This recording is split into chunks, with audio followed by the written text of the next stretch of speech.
Cool, cool. I will do the recap then, unless anybody, and if anybody like remembers anything that I leave out, just let me know. Reagan takes Um, good notes for so. Well, I do, but I think last game was the game I fell asleep. it Here. was. So the very end is probably if it's anything like a couple of my notes in college, it was like good notes, good notes, good notes, and then you just see a line off the edge of the paper where you fall asleep, like face plant into the notebook. Mm-hmm.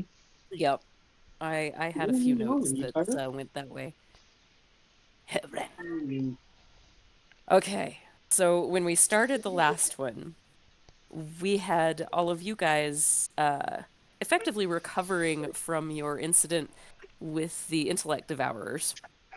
Um, that's right. Paul, uh, execution style, put everybody that had been acting strangely or looked a little extra pale or anything like that on their knees to effectively murder them so that they could be brought back without intellect devourers in their brain.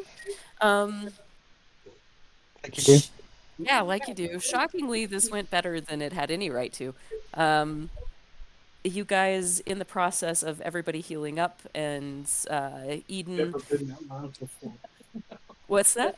I said he's never been that like vocal before. He's like the moment we're Oh, playing D&D and someone's trying to have a conversation, he's over here going, man, what about me? he's not really picking up very much on the microphone, Oh, but he's not as even if he good was, because it is like he had stopped. He's just going, man, and I'm just over here like, shut up, kid. We're it's recording. okay. All right, We're sorry, pro sorry to kiddo. interrupt. My apologies. No, no, like kiddos are priority. That is totally fine. Aside from which, like he's freaking adorable. So, I mean, I'm not gonna complain. It makes me happy. Um, but yeah, you effectively cured other folks of their intellect devourers.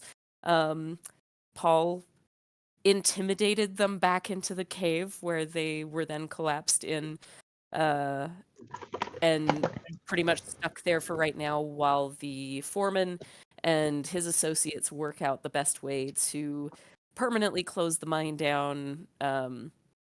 And Eric, Scylla, and Eden recovered throughout the course of that part of the day and the next day on the road that's not actually a road. Um, there were shenanigans with Kettle trying very, very hard to take the best care of you that he could. Um, let's see what else. That might have been the biggest stuff that happened in that area. In song, Paul had a wrestling match with his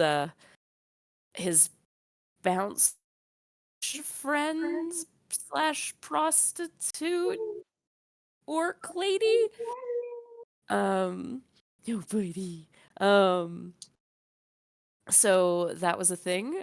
You guys overheard a couple of drug dealers discussing what the heck they were going to do with their lives because now their supply had run dry and Oh, yeah, that's right. effectively that sent you on the path of trying to take down a drug cartel or at least a branch or two of it. um Paul also managed to convince a bartender in song that she should absolutely go forth and be an artist and to hell with anybody else's opinion of the I arts. forgot about that conversation. You're right. I did He's, convince. That was probably a terrible thing for me to convince her to do. I don't know, we'll see. Maybe she's a good artist and she'll actually do all right. We'll have to find out. Yeah, you might have set something either really good or really bad into motion, but Paul was dropping some deep life advice while the bartender was pouring his drink. Um, Yep, she's gonna live the life of a starving artist. mhm. But you But know, it'll she's be on her developed terms. Hmm. exactly. And she's at least developed into a fairly decent like businesswoman over the past few years, so hopefully things will go well. We have learned that addictions are at least lessened when you remove a brain and heal it. That's a thing. But the curative part might require a higher roll or a better roll than what Eric had at that point in time. You guys ended up taking a trip to Two Rivers Run, where you are intending on getting down to the Heartlands via airship when you can. But that is where your side quest drug cartel takedown took you as well. So, in search of Samden, you managed to weaponize a wedgie so well that the recipient of said wedgie squealed and gave you Samden's location. You guys were able to effectively intimidate him and steal a finger, intimidating him to tell you names of people that he has to answer to. So Rithen, Calcine, and Fortua are his superiors. And let's see. Write this down. These are names that are important. Paul will not remember the names. They could be. I don't know if they actually are to you at this point. But they are names that you have now for his superiors. You guys ended up meeting back up with Gildale, who took all of these yahoos into jail. Gildale, we are still trying to figure out what line he's walking in the Paladin sphere, seeing as he definitely said that he could not, as the law, actually condone you guys murdering this guy, but if he needed to look the other direction for a minute, he was more than happy to. So, you know, kind of Trying to be mostly good. Yeah, trying to be mostly good. Also, Eden is planning a master class before you guys leave that will maybe be called Gods of Music. There were a few Eden's different not things self-centered at all.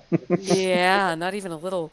And so yeah, that's kind of where we left off. I think you guys had gotten to the inn for the night. I'm pretty sure that you had made it that far. And I think that's the general gist. Thea, did you have any extra things that I missed that were important? No, I think because where my notes end is us leaving for song, and then that was must have been about the time I fell asleep. Which is completely reasonable. You had a Yep. lot of different reasons for that, so that works out great. Okay. Does anybody else remember anything that is worth throwing in there? Okay. So I don't think that you've talked to any of the dock workers or anything to that effect. So you have gone to bed in the nicest inn there, which is a very nice place. And you will wake up fresher for it the next morning to get on about your business. So we can pick up from there. Is there anything that anybody wants to do right out of the bats? Right out the gates? I guess my big question would be, what's the game plan that everybody else is trying to work on this morning? Like, are we hunting down the drug lords? Is that the primary focus, or are we just going to move on and go on with our main quest at this point?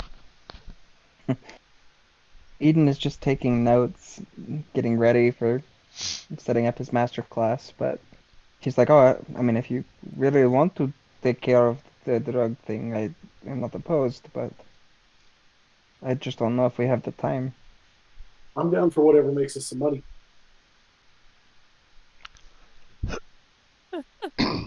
Oh yeah, you also have a whole lot of drugs.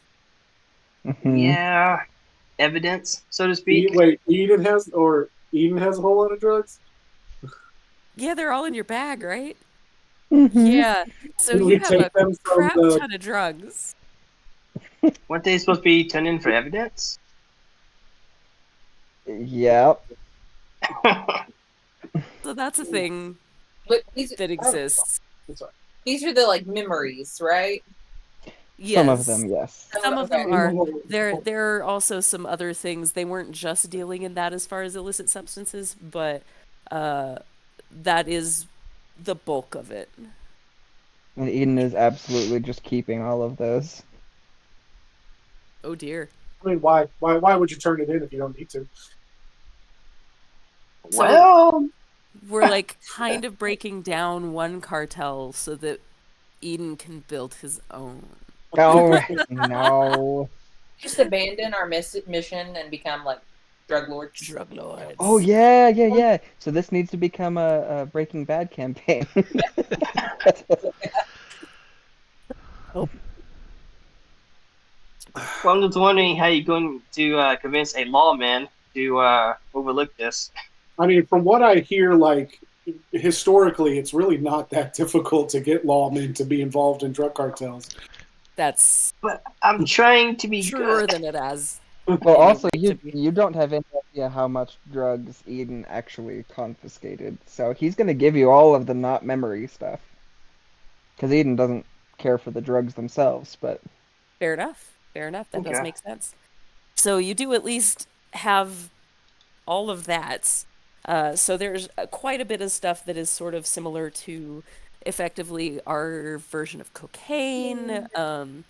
There are a lot of different hallucinogens that you have. They're just in much smaller quantities than the massive buttload of euphoria that that Eden has kept in his bag. So, yeah. Do we have any concept of how much money that stuff's worth? Like, Paul doesn't know money.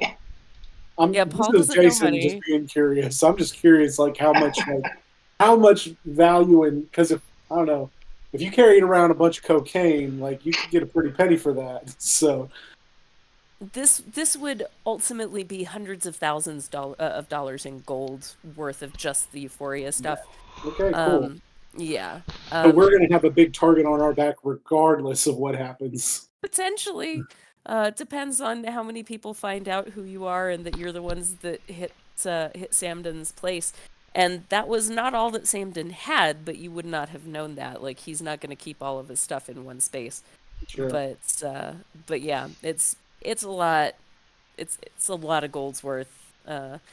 Probably at least a couple $100,000 of gold. Dollars of gold. Gold pieces. Awfully tempting. But I don't know that any of you would know that except maybe Gildale, who doesn't know that you have all of that in your bag. So Yep. Oh, draft. So, yeah, that's my plan. Is I'm going to get my class set up, and then I have to return some drugs, and turn them in, to the policeman dude, and then, after that, I'm good to go. Well, okay. Then what's next?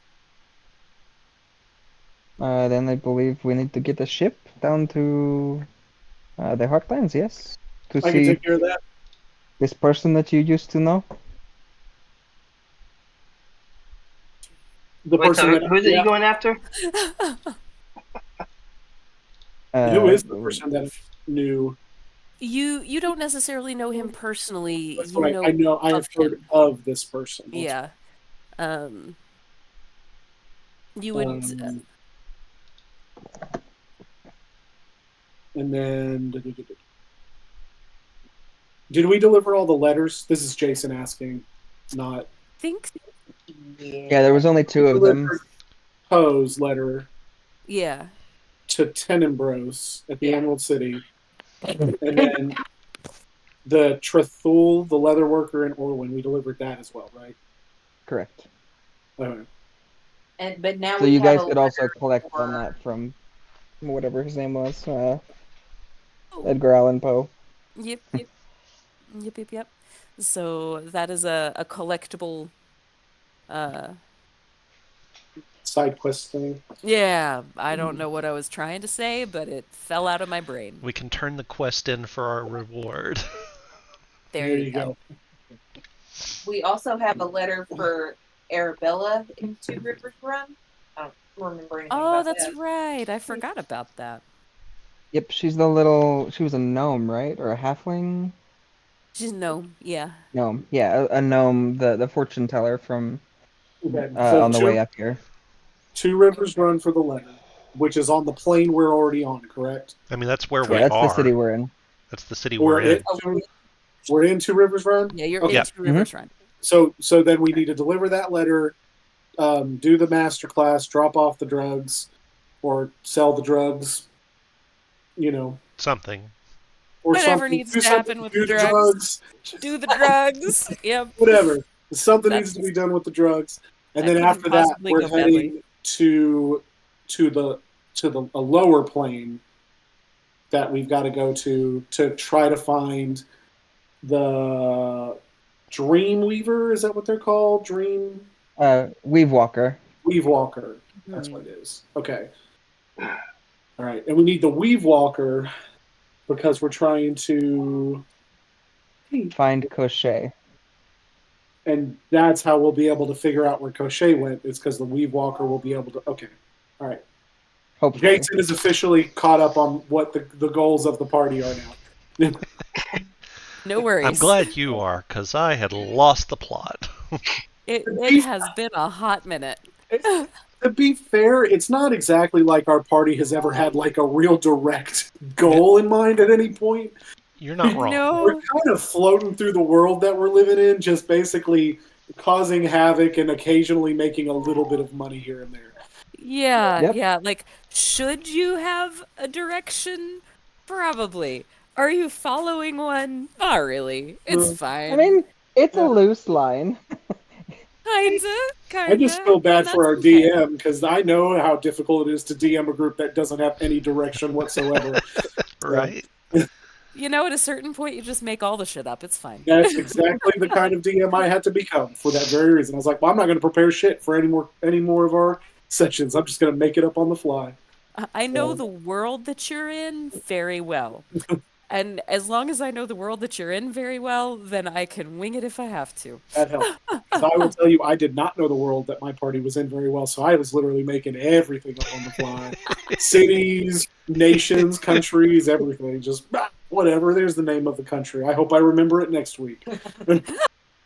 So, That's awesome. all right, I cool. respect Okay, that. so Paul is down to go with whoever needs to go to drop off the drugs or to do the to go get us an airship to take us where we need to go. So that's Paul's plan. Okay, perfect. So speaking of drugs, I think that it would be wise for us to put some of these into the cart. Would that be okay with you, Tefan?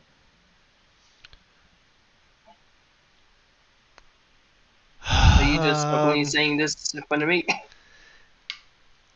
Did you stay the night in our hotel? I don't remember. Well, I mean, I have my own place, but I'm gonna meet up with you in the morning. Okay. Yeah, not in front of the policeman, no. Yeah, I suppose I can probably keep it in the storage area.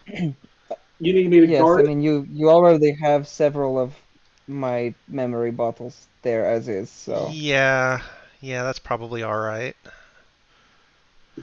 Should I stay in guard? I can stand and guard them. I don't it think that's going to be a should be problem. fine. It's Yeah, I don't think like if we a put hidden them. space.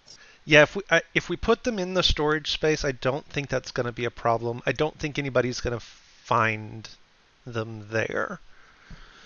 Yeah, unless there's any goblins who try to steal the cart, then we should be fine. Yeah, we should be okay. Okay, we'll murder them immediately.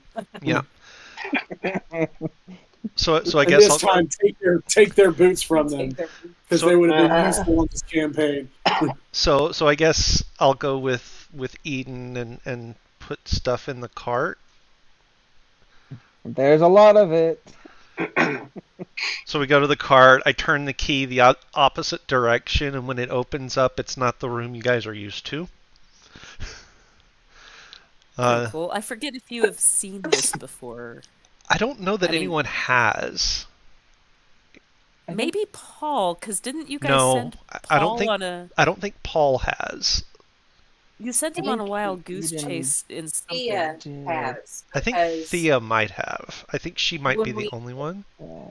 like the first or second game was when we came across the first set of memories, and I had them, and those are the ones that are in the cart. Right. Were the Right. So who all went with us to do this, to store stuff? Paul did not. Paul did not. Okay. Paul did not go. So If Paul is not going, then Eden will hand him 150 gold for the ship. Huh. This should be interesting. yes, it Oh, should. Eden knows it's a terrible It's idea, a good but he's idea like, because I I don't care. have absolutely no gold now. So with Eden at the cart, I'll turn the key and you've seen the inside of the cart, and when it opens up, that is not the inside of the cart that you're used to. And And that is why I could not find the memories. exactly right. And so I'll climb up in the cart and start shuffling things around. And one of the things I'm going to do is I'm going to grab what looks like a little music box and look at it for a second and say, "Here, hold this," and hand it out to Eden.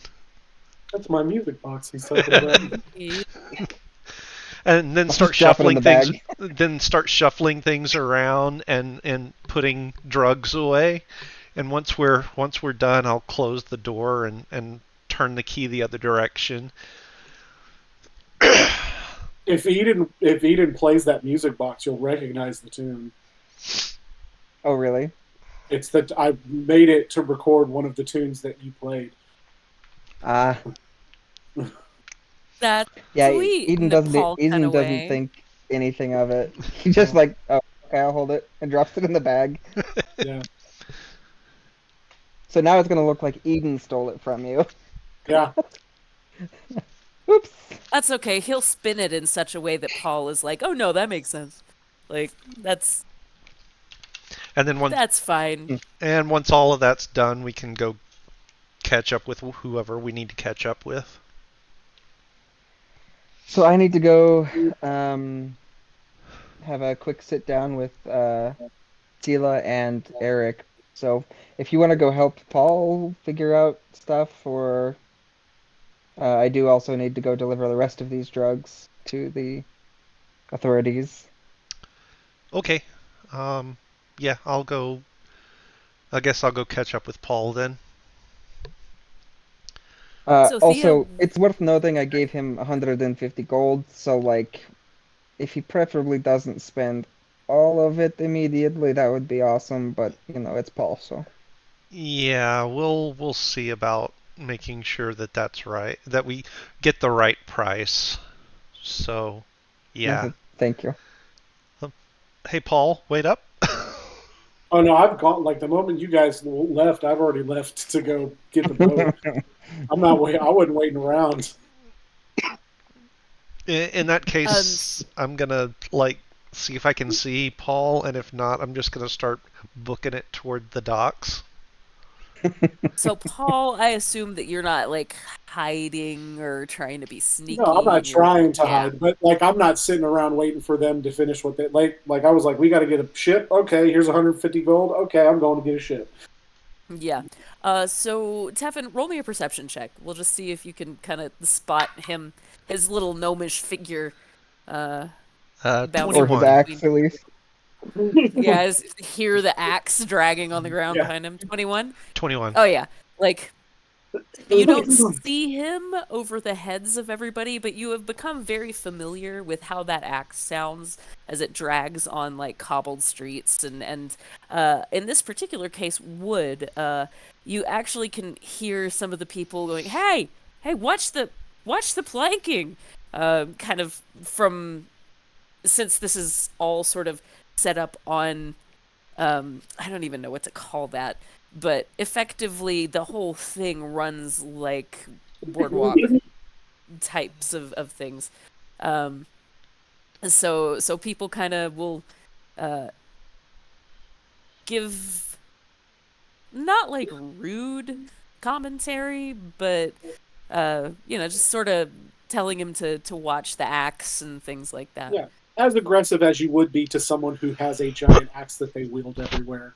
You know. Yeah, they would not be impolite about it, seeing as he's wielding a giant axe. Yeah. But, so it's not hard to find Paul. He's leaving a bit of a trail, both literally and in terms of sound. Like you can actually follow the line that he's making in the wood with his axe.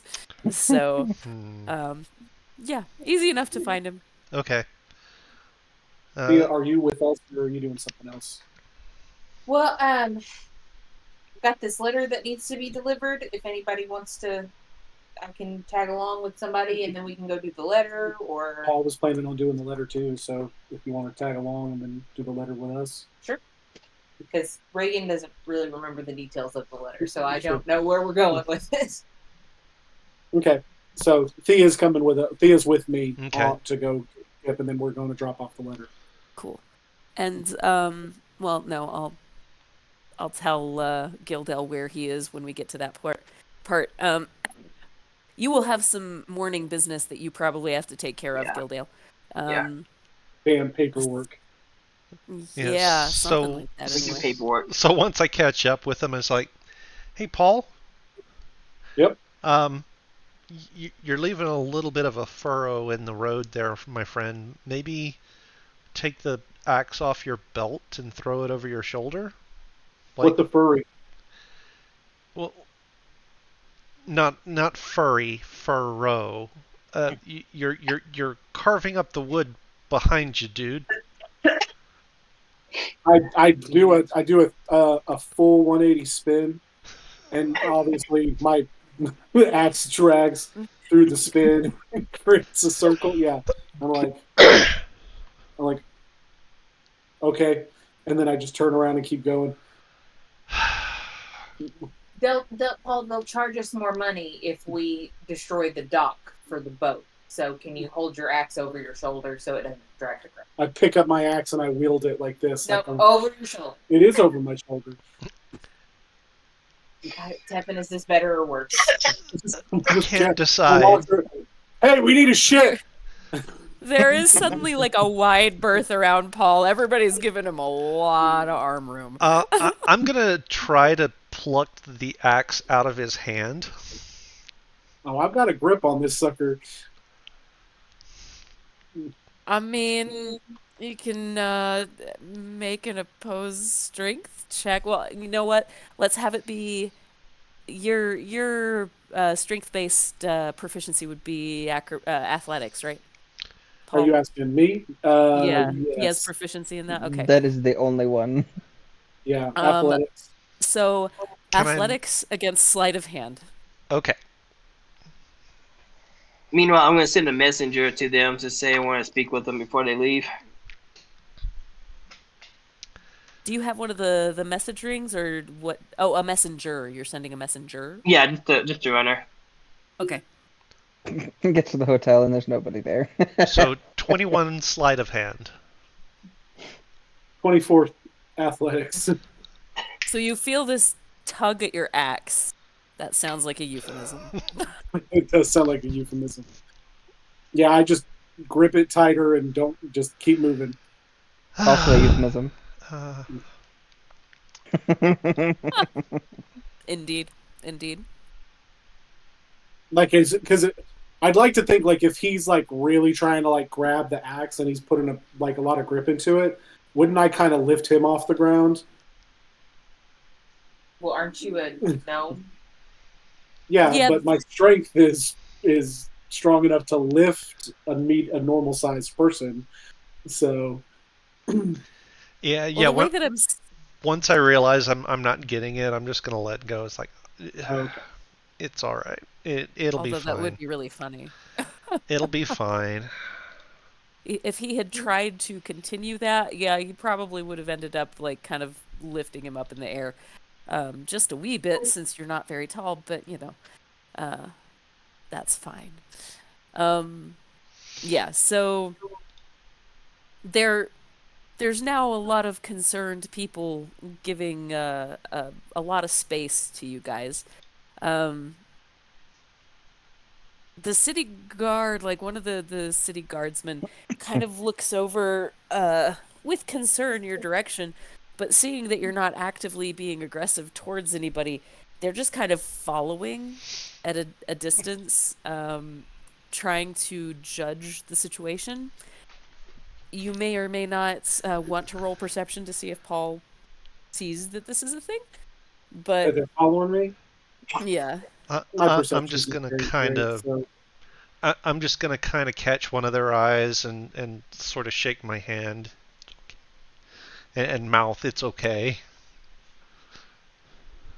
I One rolled of a them kind of a six. Oh yeah, you don't see him. One of them kind of nods your direction, but they are still kind of like six.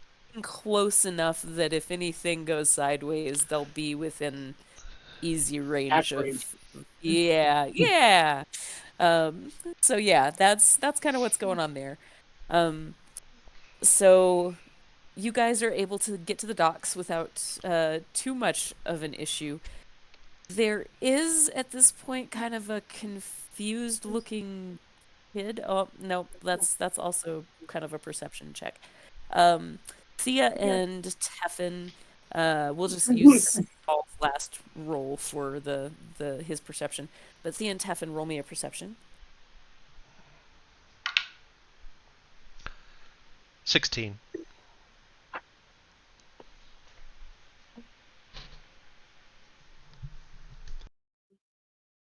Non-natural 20. Okay. So both of you are able to see this.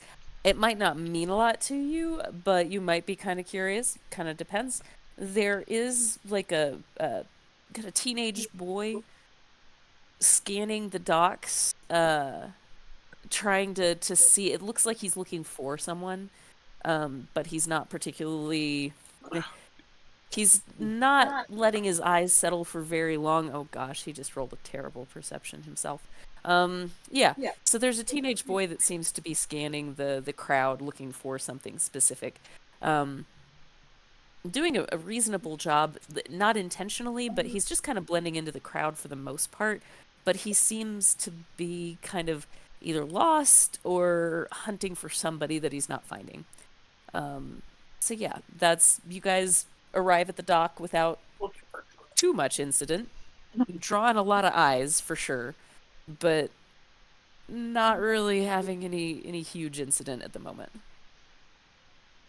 We'll flip over to Eden really quick, and then we'll hit Gildel for just a minute before you guys have a chance to catch up.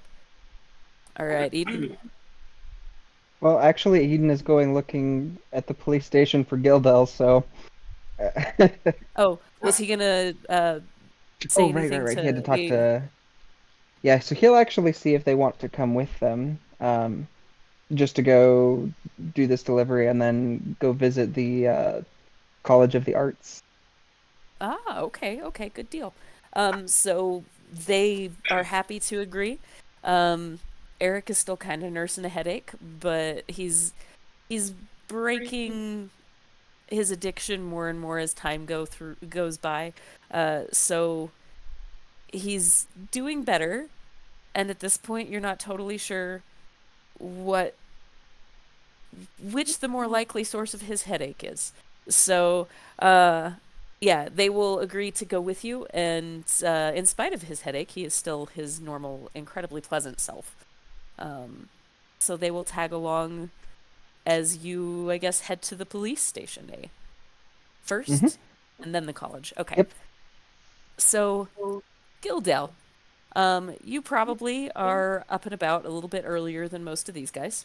Um, at the station, which this is not necessarily your normal station that you would operate from, but you are working with the town uh, deputies and all of the lawmen here in the wake of these murders that have been happening. There is where'd it go? I had to remind myself what her place is called. There is a shop where there was a reported incident. Somebody heard a scream in the night and came in to discover like this entire shop just covered in blood. And so that is a space that is currently being investigated. And the name of that shop is Obscurata. So that is what is currently being discussed at the marshal's office. And Eden, you and your tagalongs come in to Gildell, having a conversation with the town marshal, Heinen. Heinen. I saw the Oh no, look. Like, that was Eden just being like, "Oh, I'm gonna listen in as I come up." oh, But no, I didn't hear Hyman. I could see how you might think that I would have. you gave me the eyebrow, so I was like, no, that's you, sir. Uh, but yeah, he is informing you, Gildale, of the person who works next door to this particular store. Oh, what is it called? Where'd it go? Also, for those who may or may not remember, some members of the party did visit Obscurata before. That might have actually been Nate. But I think it was Yeah. Nate before he was Gildale. Yep. Yeah, Oh, yeah, so he wouldn't actually have a point of reference. Yeah, this was actually a place that Pyron went, um, because it is her, Arabella's shop. She is the co-owner of this shop. So, yeah, that is being lined up for you. They've not been able to find Arabella. There was talk of a large blonde man who was in that area not too terribly long after the noise complaint came in, and they've not found a body. There should be a body with that much blood. They've not found Arabella or the other person that was seen nearby to the place. So Eden is able to hear all of this as it happens. Now, Eden hasn't put together the pieces on that, right? I don't know. Is he suspicious? I don't know. It's hard to probably not metagame on that part. Yeah. I would accept a roll for that, like evens or odds, sort of a thing. Okay. What is what? Okay, evens, you're starting to put this together. Okay. Just a D20. Odds. Nope. Oh, you can't see Okay. that, can you? Nope. Whew. Yeah. No math being done just yet. So, Let's just file that away for later. yep. And I'll Gildale. wait patiently for that conversation to wrap up. okay. So yeah, when it wraps up, I'm gonna get my stuff and head out the door. Wait, excuse me. Oh, Eden. Hey, I was just wanting to talk to you guys before y'all left. Oh, perfect. Well, I have some things that you might want to put away out of the public. What, like? Drugs. I have your drugs. Drugs for you. Drugs that. And he's saying, of course, middle of the precinct, right? Yeah, Heinen is like, I he have your stops drugs. in his tracks and like turns around. What? You mean the evidence that you collected from the other day? Right, that. But yeah, they are drugs. Yes, yes. Okay, very well. Come inside and we'll talk to the clerk and we'll get that catalyzed and put away. Okay. Um, and then actually, if you can walk with me, I'm about to head over to a murder scene. Well, maybe a murder scene, we'll see. But I'd like to talk to you on the way. Certainly, I am all ears for you to be talking to me. So we're gonna log everything and put it in evidence locker, stuff like that. You know, we're gonna head out the door onto the to the shop. Um, Mr. Eden, how long are you and your friends planning to stay in town? Well, I was hoping to set up a master class perhaps either today or tomorrow, and then we'll be leaving shortly for the Heartlands down below. Interesting. Okay. Um, Given that there's been a lot of crime lately in this town particularly, I was hoping that you and your companions can help me get to the source of where all this is coming from. You would like for... Did you meet Paul? Oh. Yes, I am aware of Paul I'm and just his not exactly mannerisms. sure. I think that Thea and Tefin might make okay detectives. The rest of us, there's the half man, half orc, there's Paul, and there's us. I don't know if we're exactly who you're looking for. Well, put it this way. For the most part, I trust you guys, and that's really important. Okay, the first part of that makes me question, but okay. And I'm pretty reasonably sure that when shit hits the fan,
Oh, he fall down, go boom. Yeah. Sorry, it took me way too long to process that statement in my brain.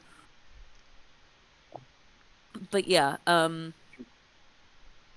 you would be familiar with the name. Um, but nothing more than just stories. Sorry about that, yeah, guys. yeah. I don't know what happened. Um, there, like the people at the castle would be pretty hush hush about this at this particular point, seeing as there's still a fair amount of obscured information regarding the wellness and whereabouts of certain members of the royal family. So yeah, there are stories, there are suspicions, but as to who believes what, it's kind of a mixed bag. Okay. Um. Yeah, that should not be a problem. I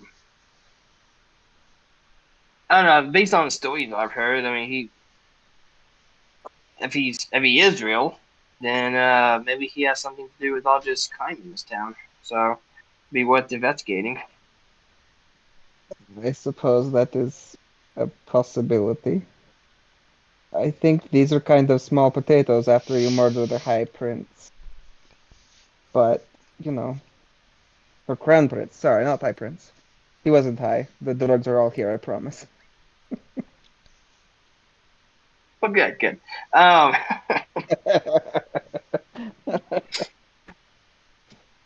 As of now, I trust you, so I'm not doing an insight check. I mean, good luck. So, but yes, I would very much like us to travel together, and we'll look into this along, what you're doing as well. And if I could be assistance to you, by all means, let me know. Um, I I'm mean, sure if you there are. happen to, like, just know where Crochet the Deathless is currently, that would be awesome. We'd just go fight him right now, but I don't think you do. Probably not, but I mean, like I said, if I can definitely get word out to call in like probably more law officers as well to help us out if we need to, and maybe we can keep an ear out and see if something comes up. Certainly. I that was mostly sarcasm. I'm sorry. That was perhaps not as forthright as I should have been. I don't want to get too many law enforcement officers involved because the likelihood of them getting brutally murdered and stuffed into pickle things is uh not out of the realm of possibilities. I see. 37%. Ruth. They have enough problems without being stuffed into a pickling bucket. Okay. Well, there's definitely at least a handful I know I can trust with this information. They just keep an eye out, just ears open if anything pops up, and see what happens. Certainly, I would not turn down information. Just don't put them in harm's way if we can help it. Oh no. Yeah, I think this will be a mutual benefit for both of us. Oh, I If you probably should like, have told Paul when we're gonna go. That would have been a good idea. is We'll see what he is says. Paul currently negotiating something? Yeah, he's about to be. Or at least I mean, yeah, we were going to get a ship down to the Heartlands, but I didn't tell him when. I see. Reminder, we do have that message jewelry, just because it's been a hot second since we played. That's right. Eh, it's more fun this way. that sounds like an Eden thing to do. Yeah. Okay. Because Thea and Teffin think that we're like leaving tomorrow morning, or did we even Yeah, I discuss think that was our it? original plan, was that Yeah. we were gonna be here another day and then head out. I think we talked about that Yeah. last time. Okay, Okay. so I will follow you to your murder scene, and then from there I need to go and talk about setting up my class, hopefully for today, if they can manage it. Well, good luck to you, and yeah, I'll see you tomorrow morning at the docks. Hold on, you said you had more. Oh, was this on the way to the murder scene? Yes. Oh, okay. Oh, okay. Gotcha. You were walking and talking. I missed that. Yeah. Okay. Okay. All right. So Cool. we'll Unless you pause want to see a there and murder I'll- scene. I'm not opposed. Didn't you want to see a dead body? we'll come back to that and I'll describe how all of that looks when you when we bounce back Okay. to you guys. Okay, so to our negotiators over here, you are at the docks. There are a lot of different ships that kind of sort of resemble the one that Scylla was on that you guys took from one continent to the other. There are a few that look like larger cargo vessels. So you've got, I should just write this out so that I know what the hell I'm saying. So we've got 4 that are kind of in the same range size-wise as the ones that you guys had seen before that seem like they're kind of hopping continent to continent. There are 2 that look like larger cargo vessels that are held up by quite a few like linked dirigibles, and are currently loading on a bunch of pallets of different supplies and things like that. And there are a whole bunch of smaller ones that you can see. None of them, like, since this is a place where you're going to have people in and out of different slots in the docks and things like that. Most of them, if they have signage or things like that, it's pretty rudimentary. Just little chalkboard signs that are talking about what their next stops are. The larger ones don't have those. You do notice that there seem to be some people discussing entry regarding like one of those larger vessels. So there might be some passenger space on that as well, but they don't have destinations marked or timing. So that is what you can get just at like reasonably passive glance over the docks. So Is there a like? Oh, the go ahead. the smaller ones, do any of the smaller ones look like they can carry the cart? Some of them can, yeah. Like some of them are roughly the right size to be able to, like they would be at least as big, if not a little bit bigger Okay. than what you are accustomed to with the bumble fuzzes and things like that. Like it would take up a sizable amount of space. Okay. So whether they would be willing to or not, you'd probably have to discuss with them. But Probably yeah, some of the smaller ones are. probably steer away from those for the time being, just because the more of the cargo space we take up, the more that we're likely to have to pay. So probably Reasonable. probably steer towards some of the like middle and larger size ones. Is there a dock master or somebody who looks like he or she is kind of running the show or in charge of someone who's being approached a lot, often? Yeah, roll me a perception. Ooh, this is gonna go well. It doesn't have to be crazy high. Just Oh yeah, go for it. Not bad. 16. Oh yeah, okay. Yeah, there's actually it kind of catches your eye because he's standing on a box. But there is a halfling that is standing on a box behind something that looks a little bit like a lectern, taking feverish notes while a few of the kind of officials from different ships are coming in and discussing things with him, along with some of the passersby. So if you were to be searching for somebody who looked like a dock master, he's probably your guy. That's the direction I go to talk to him. Alrighty, and right on Paul's heels. Like, that's Same. probably wise. Axe still held up. Yep. Oh dear. Yep. He does look over with some vague concern as Hey, you you. approach. Yes, sir. Look, I need a ship. I'm afraid you're gonna have to be more specific. Okay. I need a ship that's going down. we We try to not have them do too much of that. You have no ships that go down? No, when you say going down, could you So I we're have to. The opposite of up.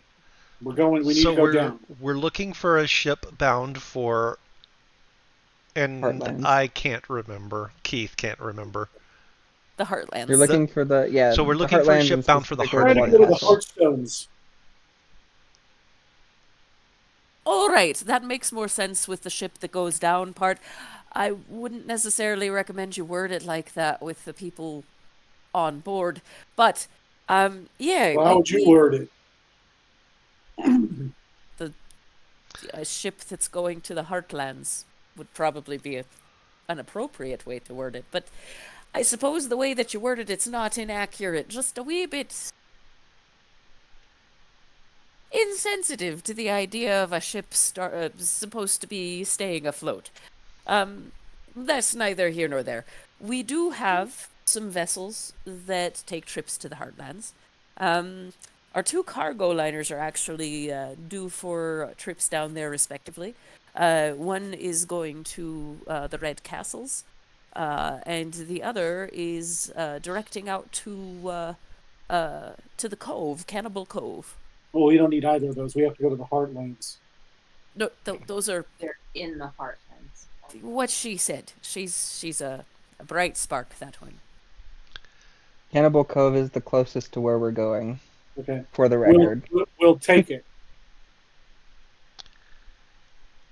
Which How much? which one? He's not the one we discussed price with, Paul. Okay. Can you direct us to the ship that's heading for Cannibal Cove, please? Yes. So that liner right over there, the big one that looks like it's turned sideways wrong. That's actually how the ship's just built. And that's Fascinating. going to be the one that'll take you down to Cannibal Cove. Who do we talk to over there? Thank you so very much. Yes, who would we talk to? That'd be Captain Pritchett. Pritchett. Thank you. Good day, sir. Good day to you, lot. You're an interesting gaggle. We He get that a eyes lot. the axe and just kind of, you know, when you're running a dock, you see a lot of interesting characters. He's mostly harmless. As we're walking away. Mm-mm. Mm-mm. He just Experience is- there's a line behind you at this point, so he kind of and then turns his attention to the next person. I immediately start shouting for Captain Pritchett as we're walking towards it. Oh, Axe in hand still. Oh my gosh.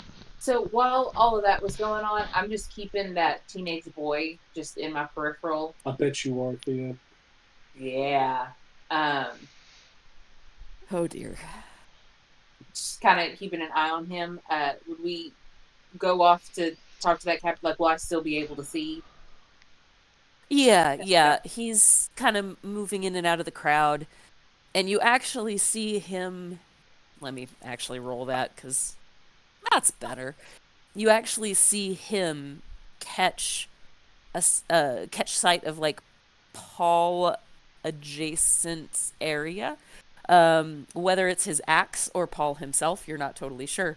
But you see this like glimmer of oh in his eye, like that's the person that I like am hunting for. And then like looking to each of you two and going, oh yeah, that kind of a facial expression without saying it out loud, and starts to kind of bob and weave through the crowd en route to you guys. You do see there is a very large, very well built, very well kept half orc man that seems to like his ears twitch and he looks up when he hears Paul calling for Captain Pritchett. He is actively like just hauling something over his shoulder and putting it onto a pallet that's being taken by other people down into a cargo hold, and kind of leans over the edge of the boat and tips a hat to you in acknowledgement. Are you Captain Pritchett? Pritchett, yes. Oh, sorry, wrong person. Please don't mind my friend. Captain, we are looking for passage to Cannibal Cove. I believe that is one of your next ports of call. That is correct, yes. We are first and foremost a cargo ship, though. We don't generally take passengers on. Well, as it happens, we also have a somewhat bulky cart to my personal mobile workshop that we need to take along with us. So regular passenger accommodations don't always work for that. We were hoping perhaps we could come to some arrangement with you. Hmm. What do you suggest regarding quartering? This will be about a 3-day trip. Quartering? Well, Getting into Like where we like Tron and they're asking where we were going to sleep for her. Oh, okay. as I say, we do have my mobile workshop cart. Could sleep a couple in there. If there's a clear spot on your deck that's going to be out of the way, we could also, I suppose, put up a lean-to or a tent or something along those lines. That, if it came to that, He kind of looks over his shoulder at his ship. we certainly would not want to be in the way of the ship operations. How many of you? Um,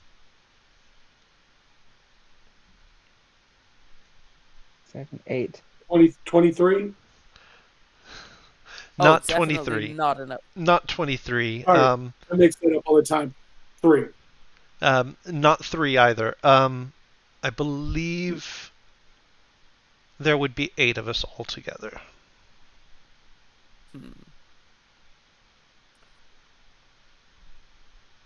Let We me could leave discuss. some of them behind if we need to. Huh. I'm just saying, we don't need everybody, right? I mean, No, I think we need them all. I'm just saying, not everybody's carrying their weight in this group. I think we all know who I'm talking about. Hey, Oh, I'm sorry. I was talking. I look. hey, Paul. Someone is trying to get your attention on the Pointing to dock. Thea, Oh like this, no! not very subtly. Hey, Paul. Someone is trying to get your attention on the dock. I That's turn awesome. around looking for who's trying to get my attention. Yeah, there's like you do actually see a teenage boy kind of heading your way. Yeah.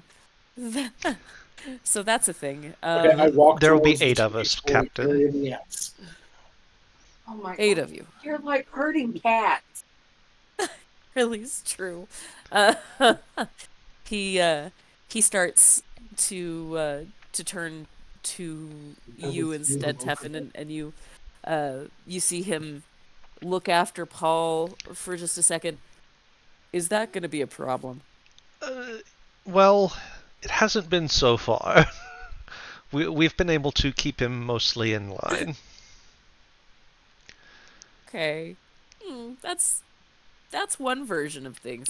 Uh, he kind of nods.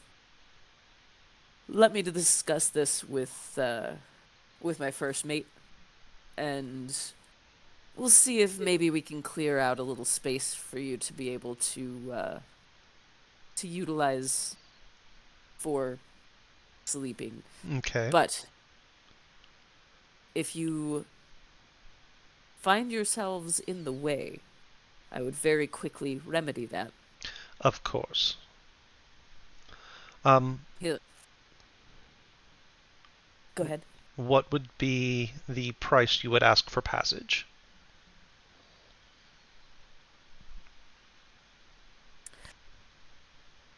I forget.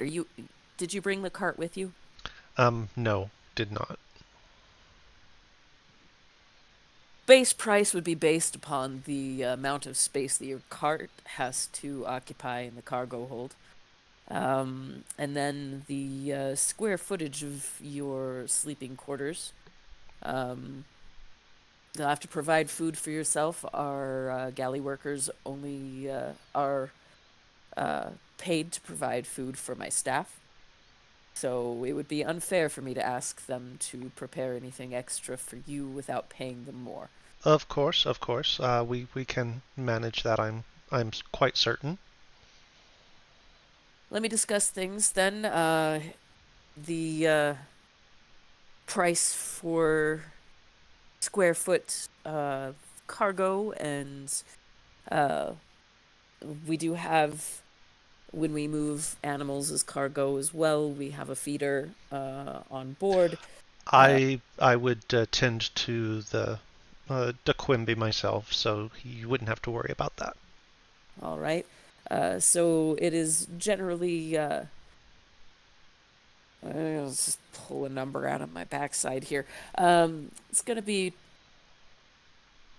5 silver per cubic foot of cargo space. So that would be roughly what we would figure. Very good. I will.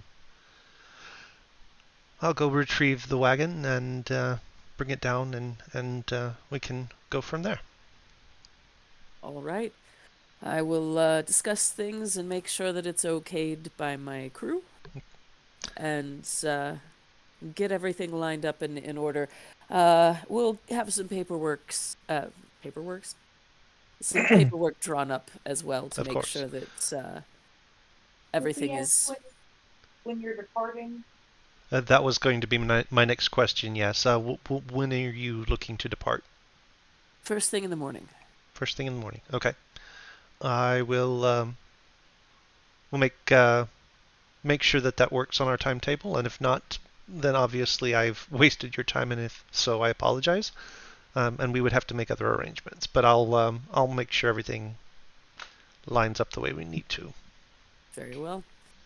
We will see you back here then shortly. Thank you for your time, Captain Pritchett. You're very welcome. Thank you for your interest. We'll see if hopefully we can build up a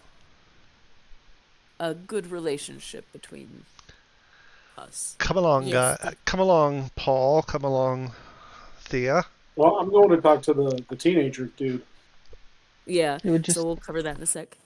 just be about this time that Eden would come over the necklace or over the jewelry and be like, "Hey, just so you all know, the police officer dude wants our help looking at murders tonight, so."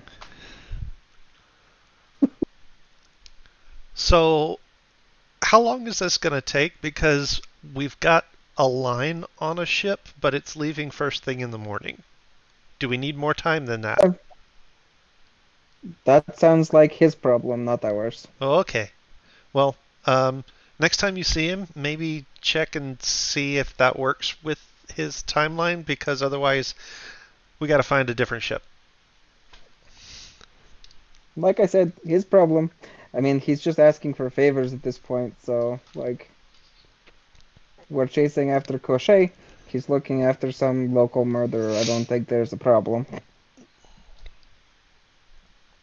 guess we can try to help him out tonight and still catch our boat in the morning. That was my thinking, too. Seems Eden misunderstood my intentions. I mean, it was a little bit. I don't know. It was a little bit obscure, little odd Little wording. vague. Little vague. There we go. That's the word I was looking for. Can't word good. Yeah. So that gets discussed. Paul, there's actually the teenage boy comes up to you and kind of looks at the three of you. Well, I guess more their backsides as they're talking to Pritchett. Mister, are you Paul? It would Who's probably asking? be a little bit more like this. Is he's got the teenage voice change going on, and he looks over at you. Is like, well, I'm the courier and messenger for the the marshal's office, sir. Okay, what you need? I one of the liaison officers that's working to solve some things for us requested that I find you guys. Well, that was an accident, but it worked out well. Um, and say that. Well, what did you send him with as far as a message? Say, please meet with me before you leave. I'd like to discuss some business with you. Oh yeah, okay. So he'll relay that message and just kind of stand up really proudly, like I did the job. I did good.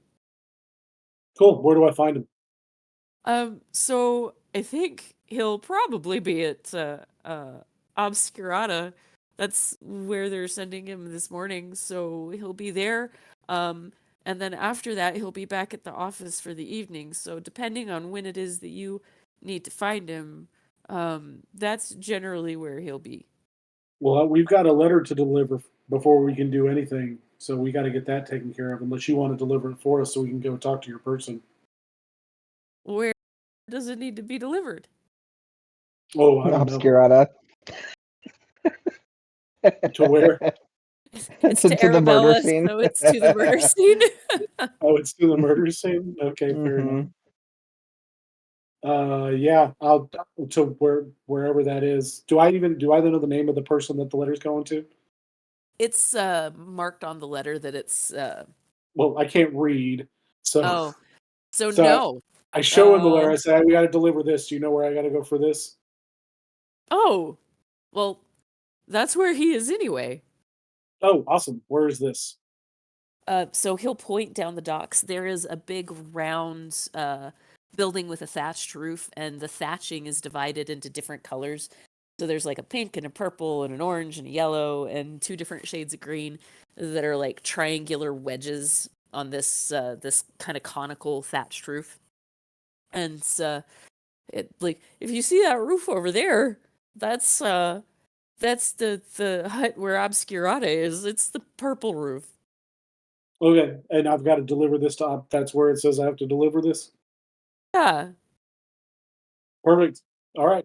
Thanks. I just heard my own voice in that one, and it was like the Charlie in a box. Sorry. Um, so yeah, he will like smile and give you a nod, and he looks like he has just done the best job ever. He is very proud of I himself. go back to Tefin and Thea, and I'm like, hey, I figured out where we got to deliver the letter. Oh, excellent. Good. Yep.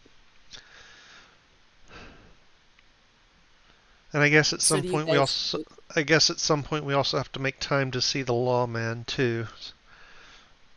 Dang it, Eden. Yeah. But Too. did Oh, hey, do I need to give this person gold? I wouldn't think so. This person, the captain? No, we haven't set a What? price yet. We haven't set a price yet. Oh, okay. Well, let me know. I've got some gold. I'm sure you And do. you're coming back for that, or are you waiting for him to talk to his first man No, and come back? we'll come back from because I need to bring the wagon down so that he's got a sense of how big Yeah. it is. Yeah, good deal. Start heading towards the hut. Alrighty. The teenager was coming to deliver the message that Gildell sent. Okay. And he told us that Gildell wants to speak to us before we leave. I asked him where. He told us where he's going to be. Turns out the letter that we're delivering is also in the location of where the murder scene is. I'm sure that those two things are completely unrelated, and us being Sure. there and Yeah. talking about the letter will cause no problems. Yeah, it's not related in the least bit. But that's where we're headed, and we're heading that way to deliver the letter. Remind me where this. Oh wow, that was. I'm still stuck in teenage boy mode apparently. Remind me who gave you this letter, or was this the one that you found in the in Pyron's hotel room? Do you have that written? No, I just have letter to Arabella in Two Rivers Run. Okay. I don't remember if somebody else gave you that or if that was Pyron's that he wrote in the hotel. Because he wrote her a letter, right? Or did he send her a pixie message? I know there was a pixie involved. It was after I gave up my character, so I'm not sure. Oh, okay. That's all right. We will. If something needs to be accidentally retconned because I botched it, that's okay. Yeah. So, yeah. So you've got the letter and are heading to Obscurata. Steven, are you still in a spot where you can hear and communicate, or are you away for a second? I think you might be away for a second. The letter from Pyron, all it says is, "How you doing?" I can hear you. I'm just helping get Buddy back into his bed. Oh, okay, gotcha.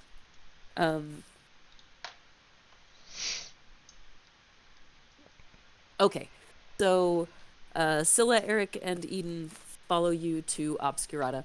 This is a really cute shop. It's kind of open air. There's a little cage thing that would normally be closed.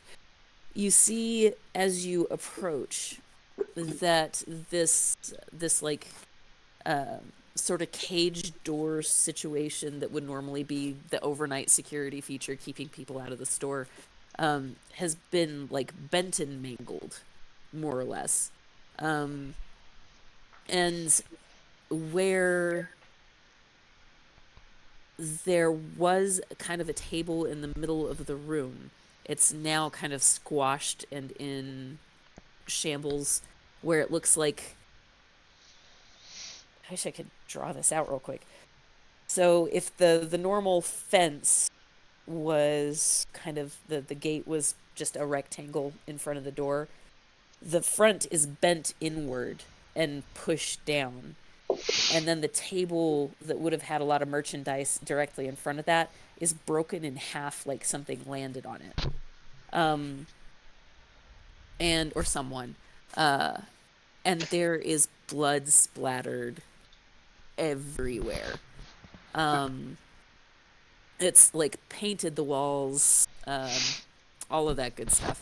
So it doesn't look like you would have to investigate further to find anything specific, but like a lot of merchandise and whatnot still there. There are different tarot cards, there are little magical baubles here and there, things like that. Lots of different things to that effect. There is a crystal ball kind of sitting behind a desk over in the corner. Most things look like they are set up for people to do spells, but there is a lot of like merchandise stuff in the front part of this this store. So anything else would take more of an investigation check, but that's first passing glance what you see. Okay. Are we there yet? You would be coming up kind of right on their heels. So as they're getting this passing glance, like first impression, you would probably be coming up about like maybe 5 minutes after if you're moving pretty quick by foot from the docks over. Okay, I would drop a detect magic. So almost everything in the store is putting off some kind of magical signature. The blood is not. But the items that have been here, a lot of them have some kind of divination magic attached to them. You don't see anything that you wouldn't expect, given that it is a fortune teller's shop. There's nothing that looks super strange about this as far as the types of magic.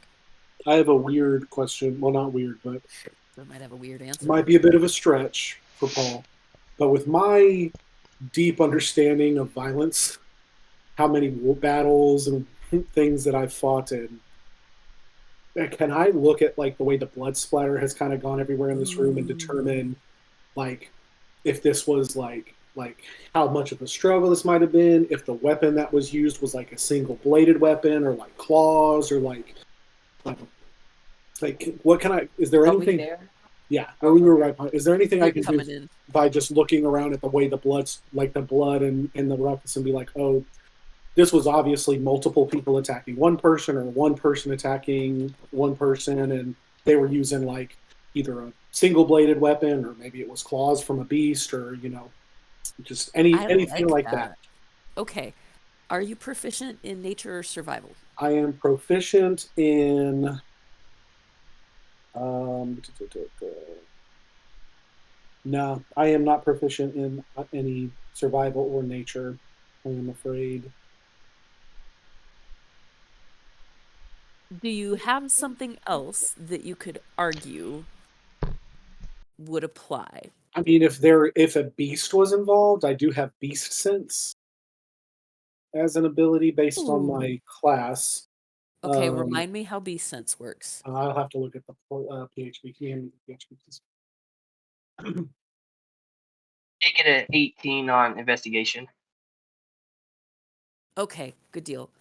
We'll get back to that in just a second. And anybody else who wants to like investigate, feel free to. I'm gonna roll for Scylla and Eric. Oh wow.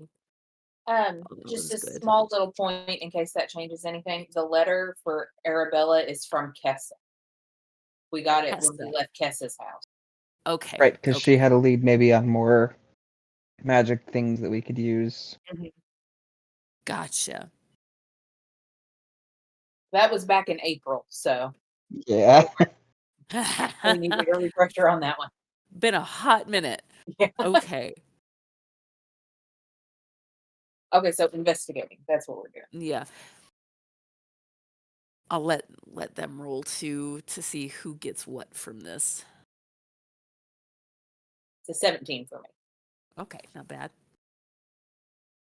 Yours was a 16, Nate? 18. 18. Okay. Is anybody else actively looking? Yeah, I probably would as well. So, 17. Okay.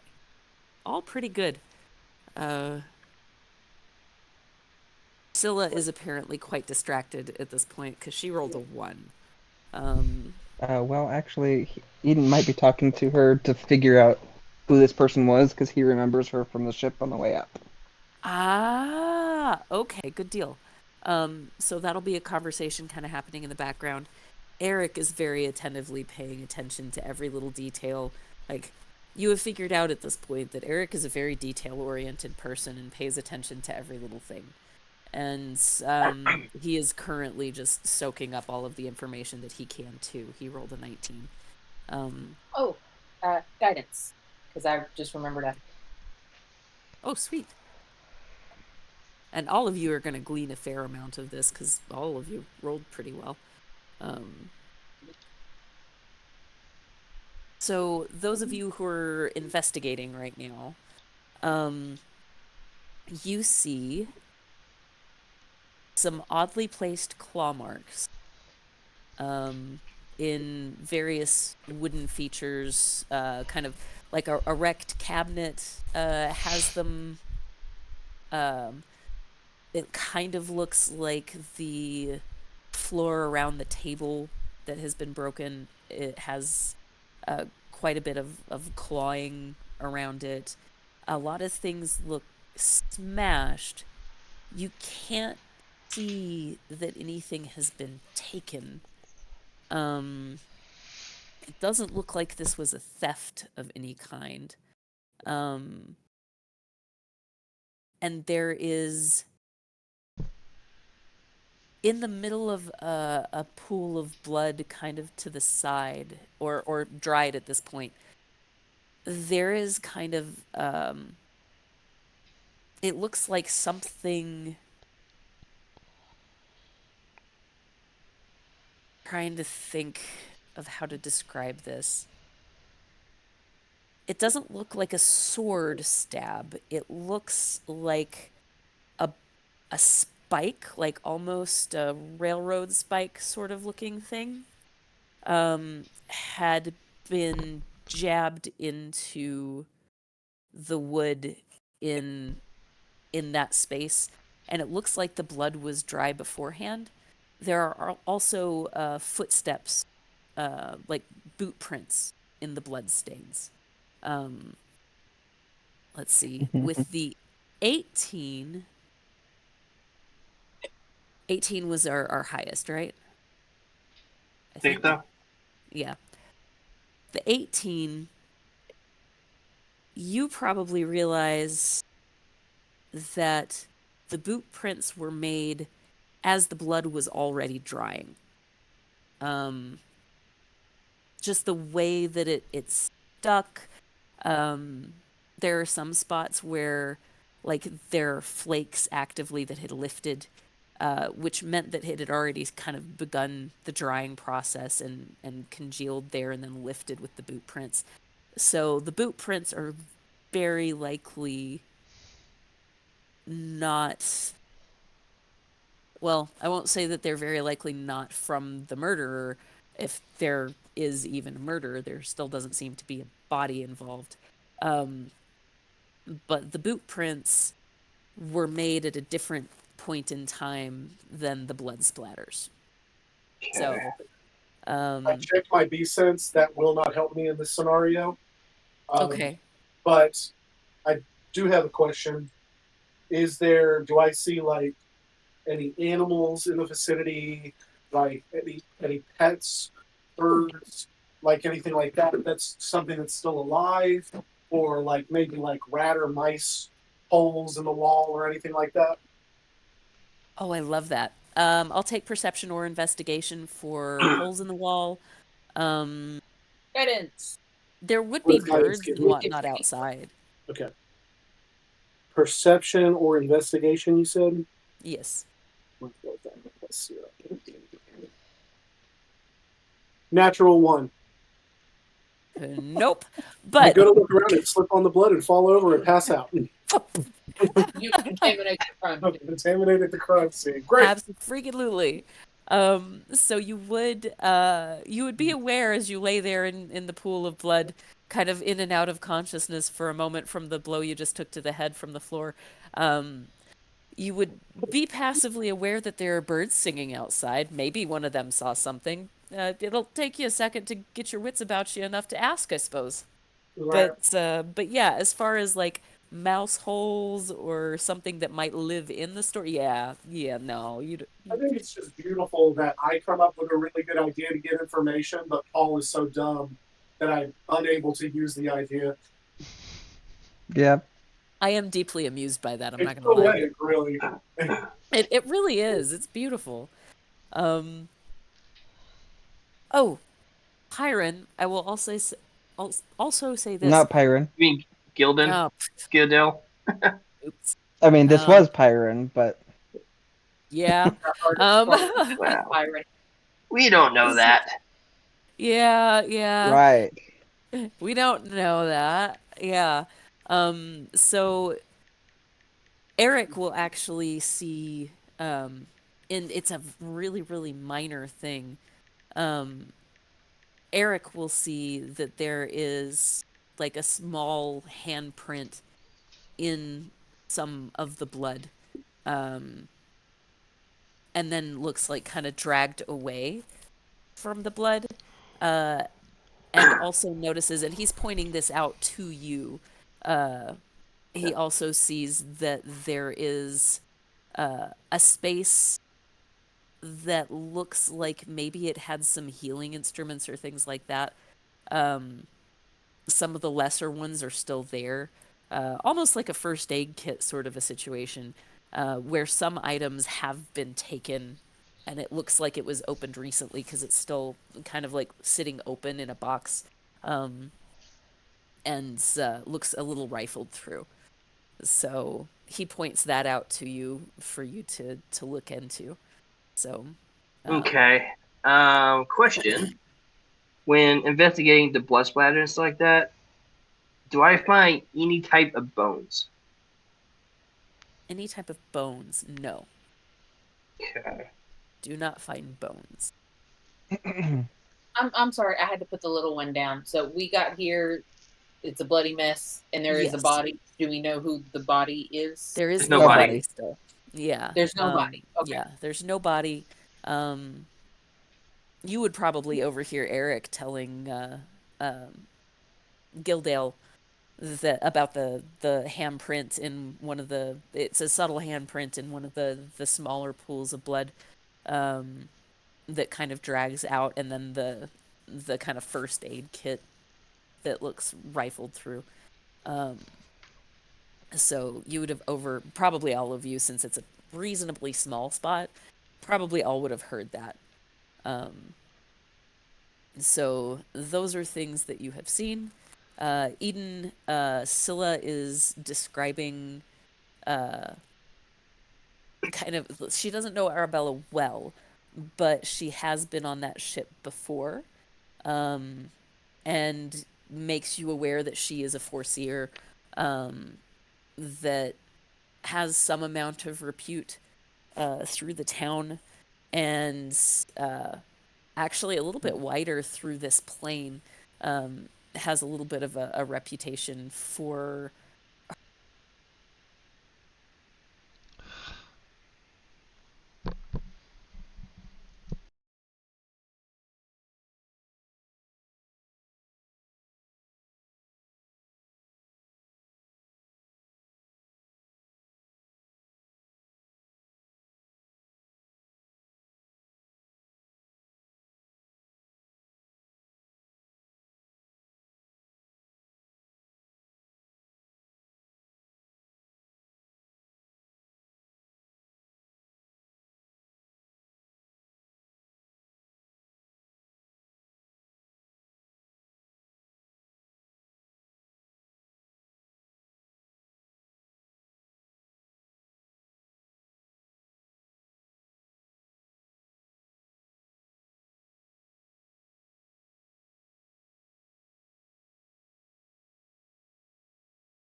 Hey, did y'all see anything that went on in here with all this blood and stuff? It took. Uh, It took. wh- Oh, what? What? blood. Yeah. Oh, oh, and it's like they all kind of like go off together, kind of owing back and forth for just a second, and like one of them turns to you. Is that monster chicken? Monster chicken? Big monster chicken. Person monster chicken. I couldn't hear you if you were saying anything, Thea. No, I just monster chicken is the Oh. best thing I've ever heard. Yeah. I'm sorry. Are there any other animals that live any animals that live inside the house?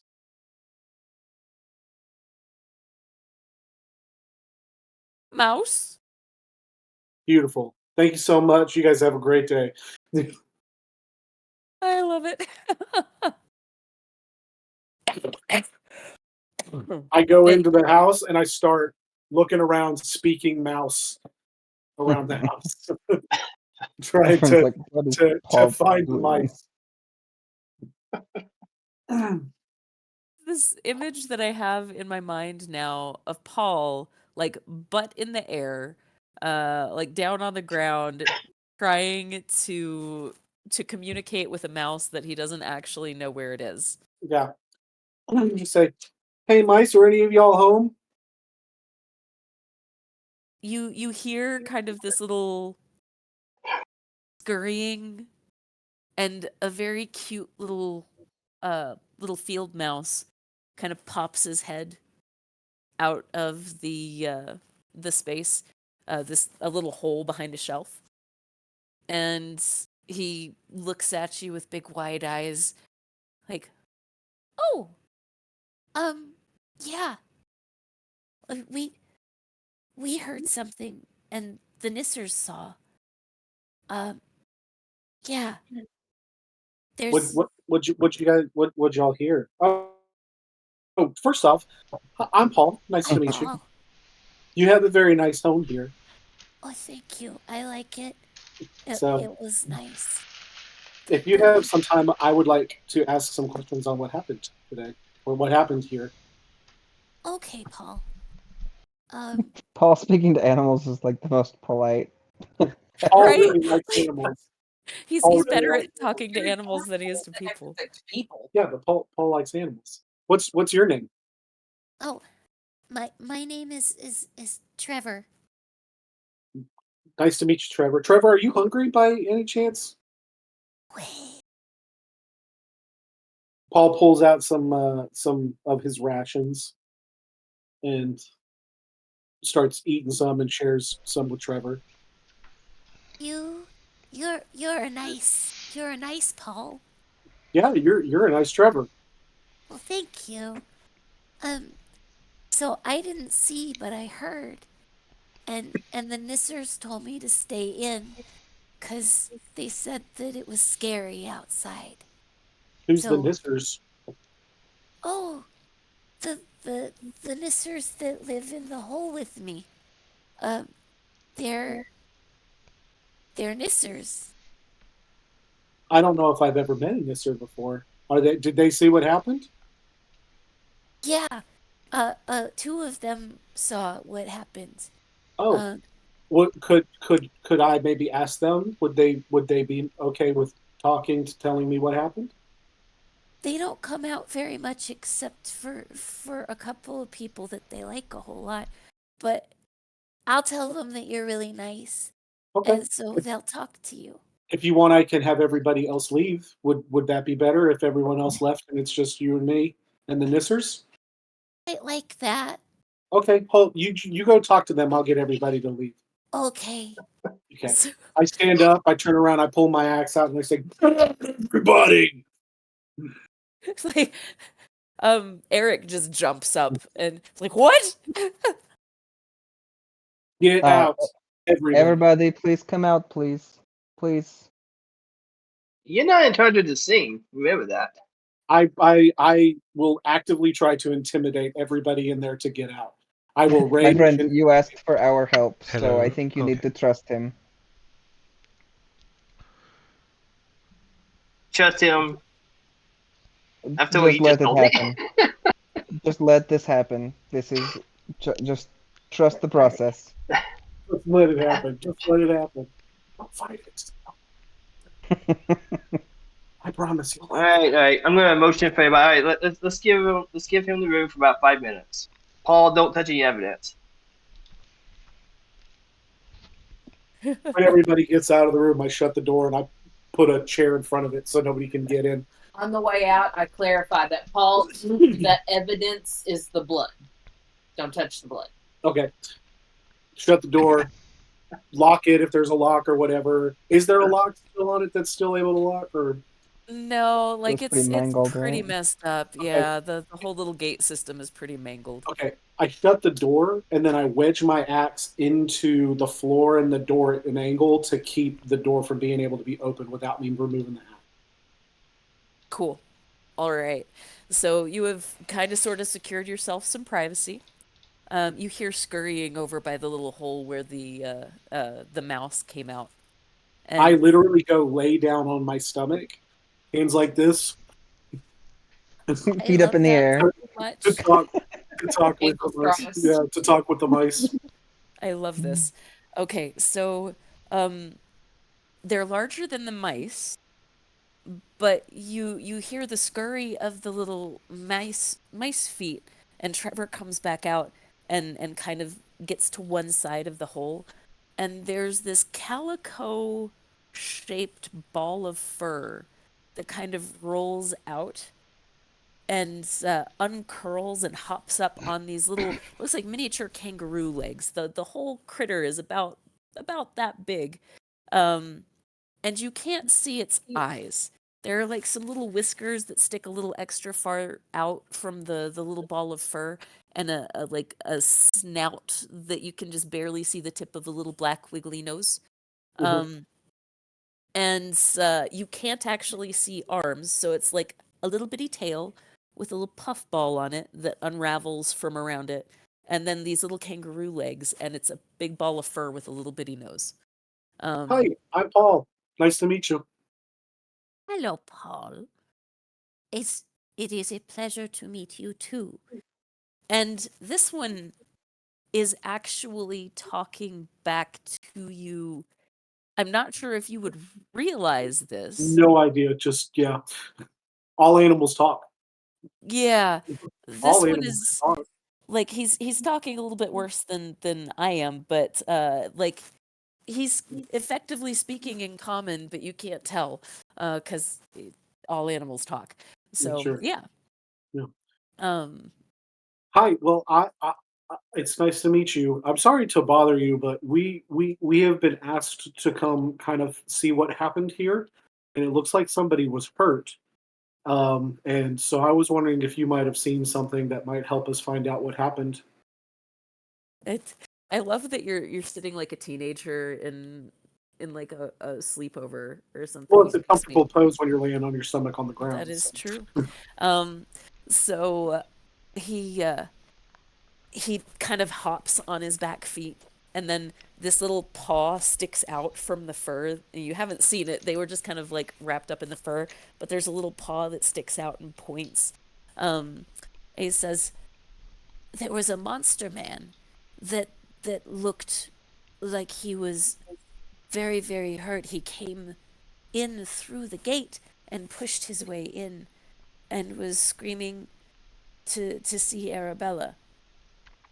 And she tried to help him. He was bleeding very badly. And then it changed and he tried to hurt her.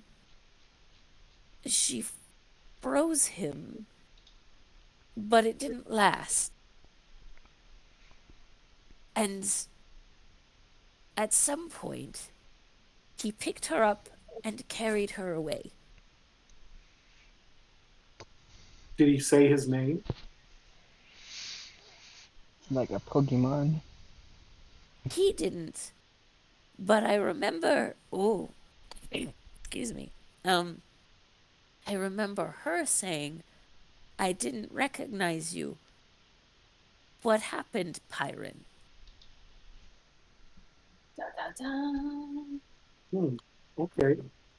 What did the thing change? You said it became more beastly. What did it change into? It's like claws grew from his hands, and he holds up little toe bean paws. And claws grew from his hands, and his mouth looked more deformed, and his eyes turned black. Ooh, that's scary. It was very scary. It Are was, you guys okay? Did anybody get hurt? no, we hide very good. Good. It's good. Was the lady who lived here, was she nice to you? She's a very nice lady, yes. Okay. Did she feed And you, or are you guys able to feed yourselves?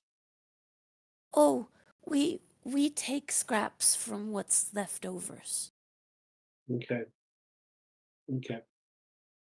And there was also someone who came in after looking.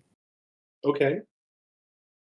Um, he was a tall man with wings, and he had a spike that he put in the ground, Okay. and it played the whole thing back. Okay. And then after he watched it, he left. Yes. He kind of like hops, and his little nose moves up and down. Okay. Okay. Thank you very much for your help. Is there anything I can get you? Do you guys need anything? But you can have a present. Well, okay. If you give me a present, I have to give you a present back. You don't have to give us a present. I would like to give you a present back. Okay. So it scurries back into its hole and comes back out a couple of seconds later, and it's like dragging a pocket watch behind it. Hmm. And so it's not a super fancy pocket watch, but it's very shiny, and it has some hands that you're not sure what they're telling you. It's not a normal timepiece, but Sure. you don't know what it's supposed to say. Sure. I take it and say I will keep this with me always. Thank you so much. And then I hand them back the ruby ring, the one that's entirely made of ruby. This is a pretty present, thank you. Uh-huh. It hops every time it gets excited about something, so Yeah. it kind of hops on its little kangaroo legs. So Put thank it you on so its head. much. Do you need any food or anything like that? No, we can get it from other places. Okay.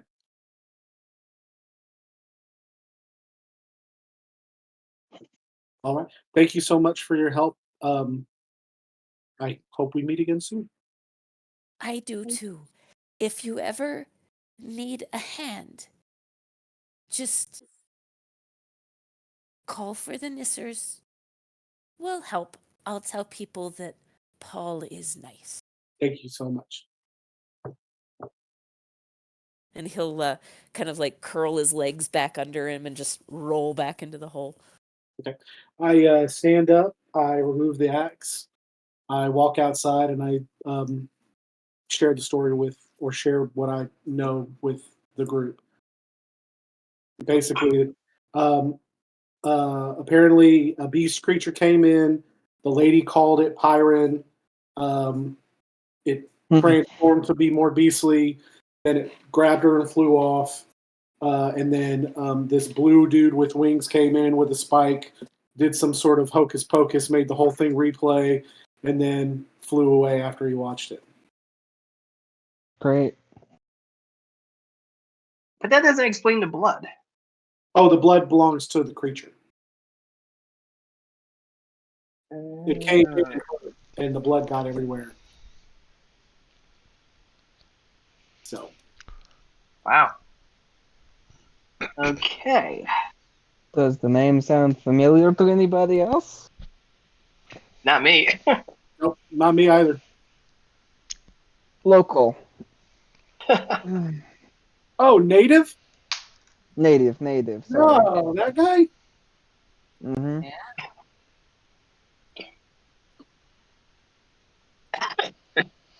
So Teffin and Thea would definitely notice that Pyron, like, you guys know Pyron's name. You traveled with him. Oh yeah, which is why Teffin is not saying anything. Because if he doesn't say Ah. anything, he doesn't have to lie. Ah.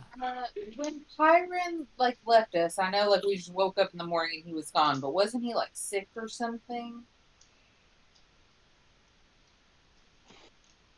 There was something about that, yes. There was a man named Callan who showed up at our door the morning after he left, and he Wait, did he have said wings that, and was he blue?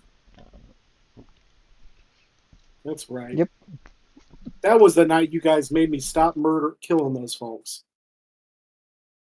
for which I think it's probably a good thing because they're helping us now.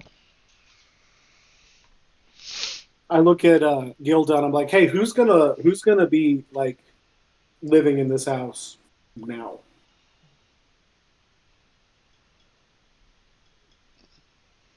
you talking to me? Yeah.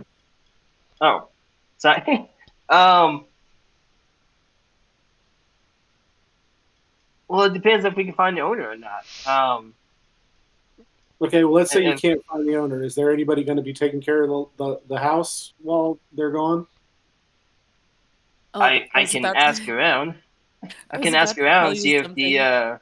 the other people in town somebody would do it, but Well, I can't guarantee it. I need someone who can deliver food to this house while the person's not here. I'm sure we can find somebody. Oh. Question, Paul. Uh-huh. Why does there need to be food delivered if there's no one living here? Well, for the people that live, well, the other people that live here, the mice, Oh, Why are we feeding the mice? because they're nice and their food source is gone, and it's the right thing to do. Huh. That seems logical to me. Fair. Okay. you know what? Paul, I think we have some pocket bacon left over still, yeah? Pocket bacon. I ate it all. Oh, He went Well, through I'll tell you several what. suspect. pounds of bacon in a night. I'm sure Yeah, if we pay the messenger, he can stop by maybe twice a day on his errands and just throw a little something in. And yeah, that'd be great. Where's the messenger? not sure at the moment. He's probably out running messages to people.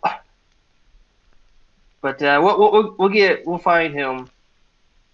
We'll find him somehow and see if he's willing to do it. Alternatively, Paul, it kind of sounds like we're gonna need to get a different boat. So we can probably stop by at least until we find Arabella. Wait, why do we need to get a new boat? Because if Pyron is involved, this just became our problem. I don't see how that is at all the case. I mean, He I was don't our know if there's anybody else that knows him as well as we do. I don't know So, him so, that well. I so know. you know this guy. You know who he is and what he's like and all that. Yeah. It seems he was keeping secrets from us, but yes, I think he's a good person despite whatever this is. Hmm. Do we He need to So also if find has you know him, somebody else. if you know him and he has Arabella, then Well, if he oof. busted out of here, someone must have seen where they went, right? I mean, obviously, you know, a monster dragging someone out of their house and flying away isn't going to go unnoticed. Have you guys asked any of the other people in the like any of the neighbors? No, I just got here. This is my What first time sort of a seeing her. shoddy police station is this? Does this city have? They haven't even asked. Do I remember how Pyron got a hold of Callan to start with? I don't think he did. He wasn't his first message. We don't know who his first message was to that he sent by Pixie, but he was sending a Pixie messenger elsewhere. Yeah. Um, and so Callan had been communicating with Pyron via Pixie, and I think he told that to you guys. I could be wrong, but I do think that he had told you that he had been corresponding back and forth with him. And then he went quiet, which is why he started hunting for him, pretty much. So that's, yeah. I think that you guys knew that much. I'm not 100%, but I think so. Well, we should ask I, the neighbors what's going on and see if they heard anything. I think that's a good idea. Scylla Yeah. will. Hey, real quick question. This is Paul asking. Real quick question. Are we getting paid to solve this crime for you, or how's that work? Well, if you officially want to get paid, I have to make you official deputies. Okay, Do how you much want do to you become make? a lawman? How much do you make? That's a good question. How much do I make? I would say that it's modest, but like So like very 5 silver livable a income. day. Yeah, probably like depending on where you are, because like you're being sent out and about, you would have a travel stipend of a few golds per day if you're having to be out from your normal location, which you are. And then like in-house about 5 silver a day, pretty standard moderate income. I Okay. look at you and say, "Hey, how much do I usually get paid? Like when I'm like going to a war or something like that? Yeah, at least the last few times it's been like at least a gold a day because you're putting your life on the line. So Is As that less or per more than 5 silver a day? more, it's more. You make I more need than he does. okay. I need that much. The what he said about how much I make. How much is that? Like 1 gold a day? I mean, to be I'm sure fair, we we could kind of come need to an to leave arrangement. soon, so Well, I'm sure we can come to an arrangement. Now keep in mind though, if you officially get paid, you'll have to become official deputies, which means you have to follow the law. we're really Yeah, I don't good know at what any following of the that means, law. but look, That means no stealing, no murdering, don't beat up people just because. I don't steal and I don't beat up people just because I beat up people because they need to be beat up. I mean, he's not wrong, usually. And that Very well. If you are interested, follow me back to the station and we'll sign some paperwork, and that'll be that. Oh, that huh. sounds so terribly interesting. I think I have somewhere I need to be while you guys ask your questions. Oh dear. Okay. So, Teffin, what are you doing with all of this information? You've been mighty quiet up there in that corner. Yeah. I'm writing a note out, and once I'm done with it, I'm going to sort of roll it up, fold it up, and then I'm going to go try and find a pixie. Good luck. You would probably know that most of the pixies in the messenger service respond to a specific chemical in the air that occurs when you burn specific incense cones. Um, so, with your investigation being what it was when you were kind of looking around the store, you would have seen that in her desk, um, Arabella had like a little bowl sitting on the front of the desk that was full of those cones. So Okay, you well, could potentially call a pixie. yeah, so I probably would have palmed a couple of those to take with me, and um, I'm going to find a moment when I can, quietly slip away unnoticed and head out and find a spot to burn the incense. All right, you're able to. Takes a couple of minutes for you to catch this little glinting in the air from a distance that starts to come down uh, to where you are. And there's this little, like, kind of translucent skinned pixie with little lights that kind of uh, just gently glow that seem to be traveling underneath her skin. Um, and she lands nearby to you in a safe spot. She has like little bat looking feet that she clenches onto uh, the wall with and sort of hangs sideways. Like, hello, at your service. What can I do? Good day to you. I have a message I need to get to um, a gentleman by the name of Callan. I assume you know who I'm speaking of? Alan. Callan. Oh, from the Heartlands? Yes. Oh, I mean, Belle usually handles a lot of the back and forth for them, but yeah, Yeah, I'm familiar. okay. I just need to get this to him as soon as you can. Do you have anything of his? Usually it makes that a little bit easier for me to pick up. I don't I can without it, I but don't know that it I helps. do. Um, hmm.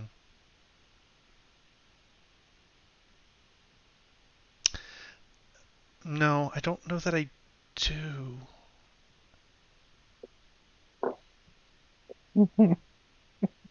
I don't think What you thinking over there, Steven? I don't think I Yeah, we have do. a sending stone that connects directly to him. Yep. Yeah. I'm not sure that Teffin knows that, or if he does, the one thing, he doesn't want to let the lawman know that. Um, Do you have the sending stone on you, Steven? Or It's in my Eden? bag, yeah. Was the sending stone oh, the wait. the sending? Wait right I here. don't I'll even be know. right back. And I'm going to go back into the Okay. store, and I'm going to go to the spot where the spike hole is, and I'm going Huh. to take out my dagger, and I'm going to carve the spike hole out, Oh, messing with and evidence. and take it with me, and Man, this crime scene is just use super it. Say, contaminated. I think he might have had something to do with this. If that helps. Okay. She'll, Aaron's defense attorney's gonna have a field day. okay. Um, I'll see what I can do. And she kind of examines it for a second, and she'll put her little hand kind of into the little dent from the spike, and you see her kind of get sort of curious and, well, okay, that's weird. I mean, I don't think he's that far away yet. I'll be right back. And she like bolts away in a streak of light. Um, there's with it being in your bag, you wouldn't hear. Um, Well, actually, Eden on his Eden is basically gonna start walking away to go to the uh college. to the college, but he's gonna pull it out and be like, "Hey, Kellen, so there was the thing with Pyron. We may have, seen some blood that was probably his, and I just wanted to see if you knew where he was so that we can make him stop kidnapping people." I love how nobody's been like, we need to rescue this individual. It's just been like, we probably just need to stop pirating. Like that's Callan is trying to rescue this individual. It's good that somebody is. So I'm going to take. And so, So oh, so now that she's gone, I'm going to take the little dent and put it back in the floor and do mending. I'm going to do mending around the edges where I cut it out, and I'm going to leave the dent in the floor. It's like I alrighty never then. took it out. Good as Good new. deal. So, So, yeah. I guess while we're all just kind of standing around out there, I have sending. I can try to contact Arabella, or I can try to Ooh. contact Byron. I think that you have I tried think, that before. and he stopped answering shortly after he ran away, if you remember. Yeah. Well, I think that was the message jewelry. Like, I mean, I guess he could just Oh, choose Oh, that's right. That's right. That's the right. new sending is a new spell. Oh, yeah. so he still has the message jewelry. So every time we get on the message jewelry, he hears every No, conversation. it's like a 300-foot radius or something like that. I think it's a mile. So the note. Send you can send a pixie message using his blood. So the message I wrote out was basically, hey, Callan, that something happened with Pyron. We need to know where he is. Let us know soon. The law is looking for him! Exclamation point. Okay. At what point have we hit obstruction of justice on the case that we're being asked to help with? It's a very Oh, valid question. already. Oh, yeah. Oh, for sure. We're actively working the investigation, and we are now warning the suspect that No, the law is no. after We're him. not warning the we're we're suspect. we're warning the bounty hunter who's after the Oh, suspect. okay, that is a good point. Okay, fair enough. Yeah. So, Thea, who is it that you try to send to?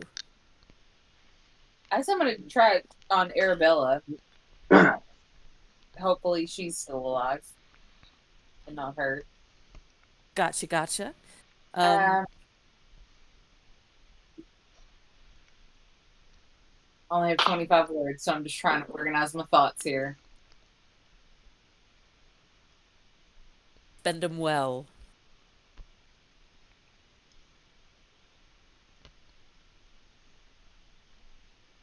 Arabella, are you counting? Yep, I got you. Arabella, it's Thea. We're at your house. Are you okay? Where are you? Where am I at? You have 12 more words. Where is Pyron? You can reply to this message. Actually, I thought I had 2 left.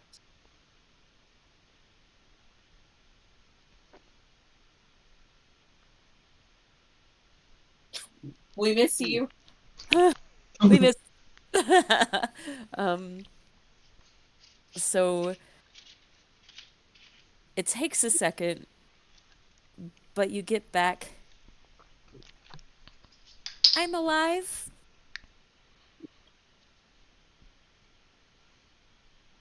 I'm a little scared. Pyron is with me in a jungle.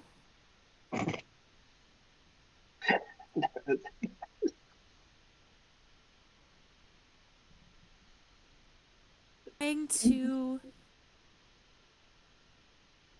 find safe place.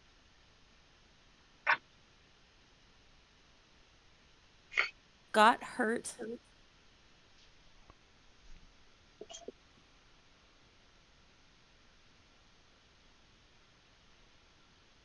Close to underground wood.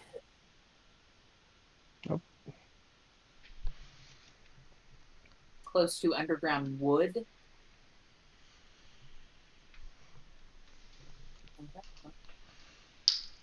I'd relay that to everyone. All Is right. underground wood a place? It is. You and Eden would probably at least be familiar with it. Um, it is a place kind of halfway in between Cannibal Cove and um, the Palace of the Crystal Spades. So it's in the heartland? Yes. Okay. Well, conveniently, that's where we're about to head. Solve the case. Where's my money?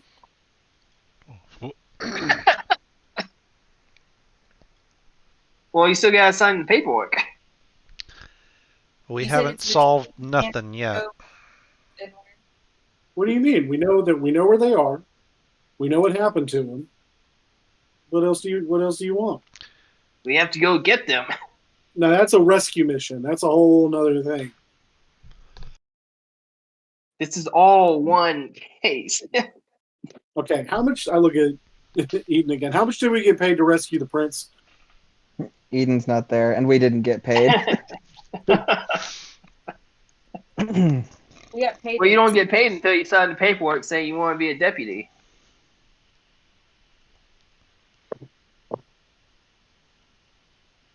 This is a whole crock of crap. Let's just go. This Okay. Teffin, you're gonna end up. The pixie bolts back to you, and it's almost like this little crack in the air. It's so fast that she shows back up.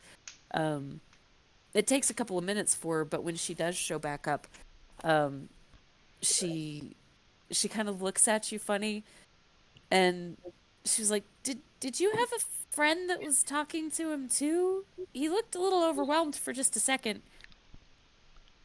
I mean, I didn't. I don't think. Maybe? I don't know.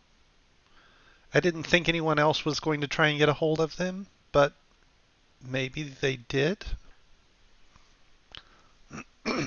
He was talking to the smithy, but he's says that he's gonna fly out of town reasonably soon, because he has a lead on him. But apparently he's also talking to your friend Eden. Is that right? Are you still Oh, traveling together, or do I need to? no, yeah, I'm still traveling with Eden. Okay, Okay, all right then. So he has more details then. okay, Yeah, okay. And thank you so very much for your efforts. welcome. We accept tips in the form of shiny trinkets, or gold. I will, hmm. So I will reach into my pouch. I will give her one gold piece, but I'll also pull out a little. Um, it's not a fully formed like glass bubble, but it's something that I had been working on for an art piece, and it didn't quite turn out the way I wanted it to, but it's still very pretty. And I will hand her both of those things. Oh, thank you, sir, for your generosity. We appreciate you. And she opens like a satchel and has to kind of undo the drawstring to be able to get some of that in, and then it kind of vanishes very conveniently. It looks like a really itty bitty bag of holding, Thank you for using our service. pretty much. Yep. And then I'm gonna go off and see if I can see Eden and find out what he's been saying and what he's gotten back from Callan. She bolts away. Eden, you get kind of an exasperated tone back. Um, yes, I actually know, or at least I think I know, where he is. Um, I'm triangulating that with some of my diviners currently, and had one more matter I needed to settle before I could leave town. So, are you still? I'm trying to remember what it was you specifically asked. Help me out. That was like Like, more than 30 seconds ago. Sorry. I think he Uh, said something along the lines of like, "Do you need us to come stop yeah, him?" like we saw Or that he's kidnapped somebody. We need to stop him. Like, do you know where he is? Where are you? what are you wearing right now? An elephant thong. No. Um, so he uh he will say that he's still in town. Excuse me. Um, and say, I think that he's near to the Palace of the Crystal Spades, or the Kingdom of the Crystal Spades. I will be headed there directly. Hmm, okay. We're leaving for there in the morning, or there-ish. We're going to Cannibal Cove, and then from there we're supposed to go find some person that does the weave walking thing, and then it would be good to find Byron if we can and stop him, and maybe get Arabella out of whatever trouble she's in. You get this in return. You get wave walking. Shit. Did I stutter? Sorry, what? That's what it's called, right? That like Yes, that's what it's called.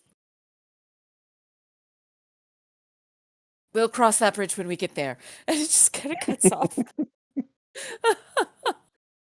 man, somebody's in a bit of a mood this morning. Just put it back in his bag. Alrighty. Um, so let's see. So you guys have, generally speaking, the information that you need. Eden is on his way with Eric and Scylla to the College of the Arts. What are you guys gonna do for a minute? Well, Teffin said he was trying to catch up to Eden, right? Yeah, I Oh, was yeah, yeah, gonna yeah. try to if I can find him relatively quickly. If not, there's other things I can do.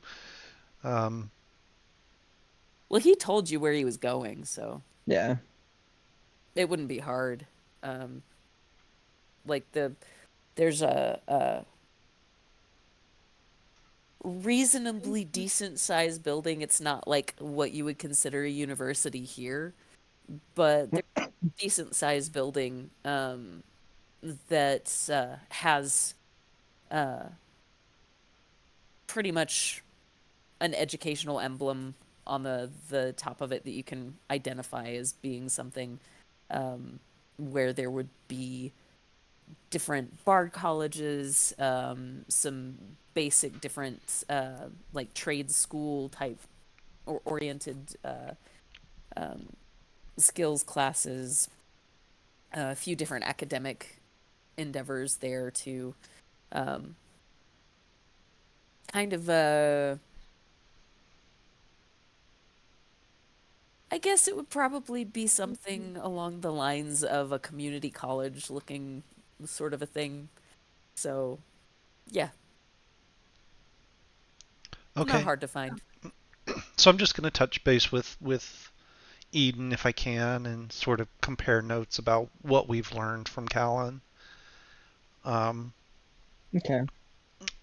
Yeah, and he'll pass along everything he heard, okay, including the like, Callan might not be comfortable with us finding this Wave Walker person because of something. Like, sounds like he's in a mood.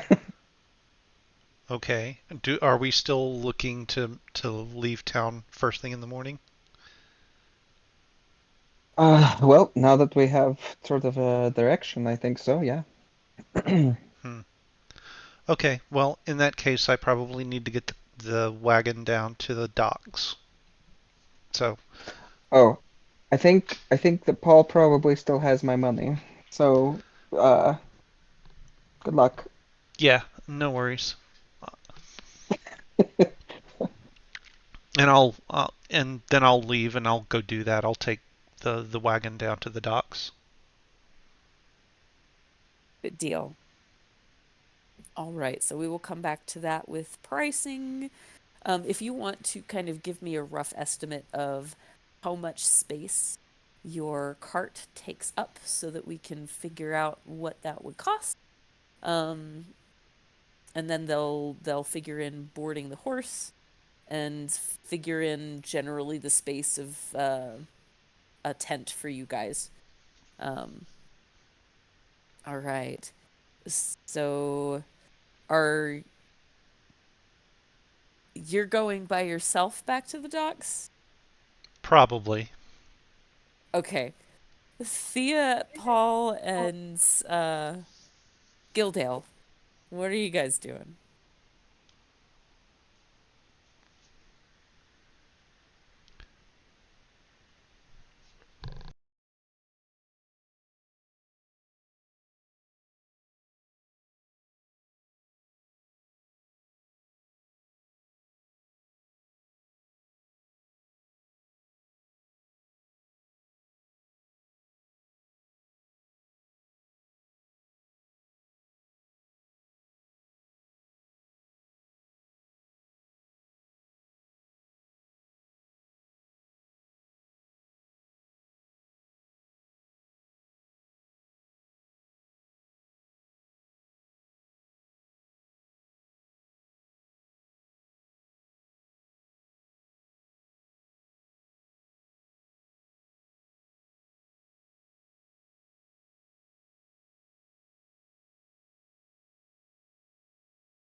Um, I'm guessing. I'm not very hopeful on what they saw, other than just some monster flying out. But no, after that, I'm gonna go finish up some paperwork, and then maybe get a drink if you want to join me. Well, I seems like I have to get supplies and stuff. So I'm sure we'll run into you in the town. And I'll start chasing after Paul. And I'm gonna get on the message door and be like, "Hey guys, later on we're gonna have a little team meeting about communication because I just looked up and everyone's gone and I'm stuck with Paul now." That Why am I the babysitter again? historically, this doesn't end well, so part of this is on all of you. Are we planning on? Are we still planning on leaving in the morning? Because the captain of the ship made it clear that we have to have our own food and stuff. So I'll go pick up rations for everybody. If that's what we're, because I mean, we can't survive on pocket bacon for forever. Oh, I There think is- we gave the rest of the pocket Yeah. bacon to the Do we cook have guy. pocket- Oh, Okay. Yeah. I know we sold some, but me and Quimby ate the rest of it. okay. Well, so we're out of pocket bacon. Carnivorous That being hordes. said, if you want to wait, I'm hopeful that I can get paid after I teach this class today, provided that they can, fit me in or whatever. And then after that, I could do the shopping if you would like. Oh, I mean, Totally up to you. I don't mind to do the shopping. I've got some money, so but I can go and pick up some supplies for us um and then I don't know. I guess we'll just all meet up back at the hotel or Sounds good to me. Did the hotel have a bar?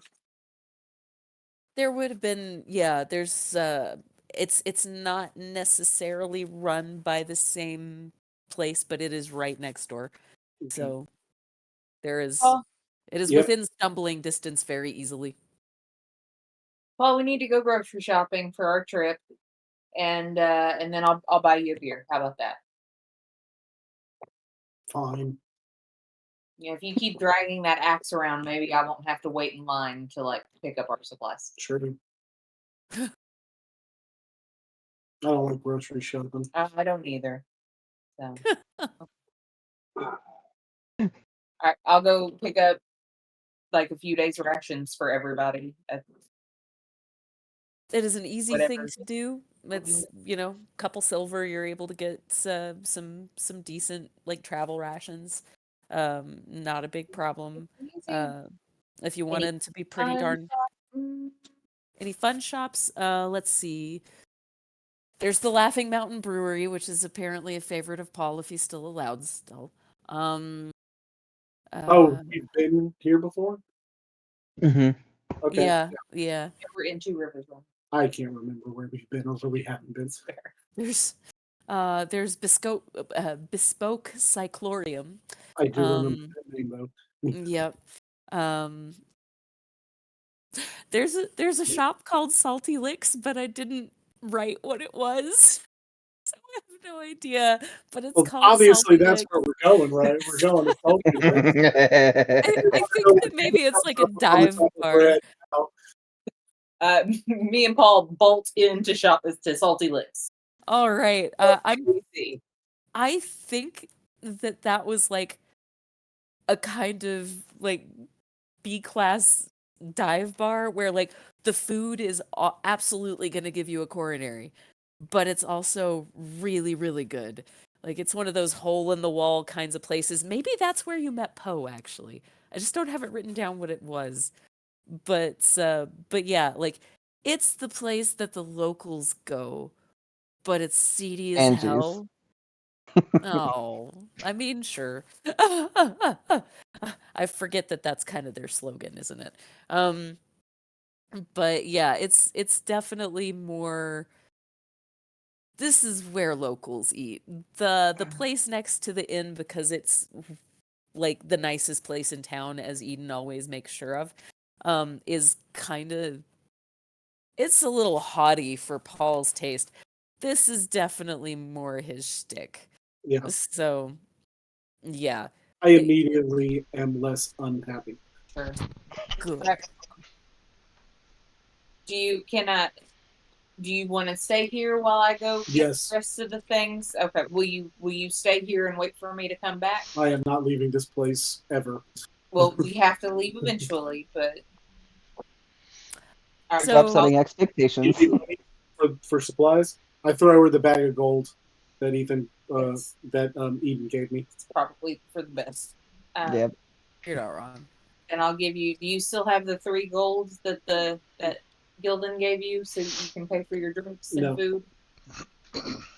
I put it in the bag. I didn't have another bag. Oh, why don't you put it in your pocket? Or I don't know if you know what Paul dresses up with, but it's basically a cheetah cloth that's kind of wrapped around his waist. okay.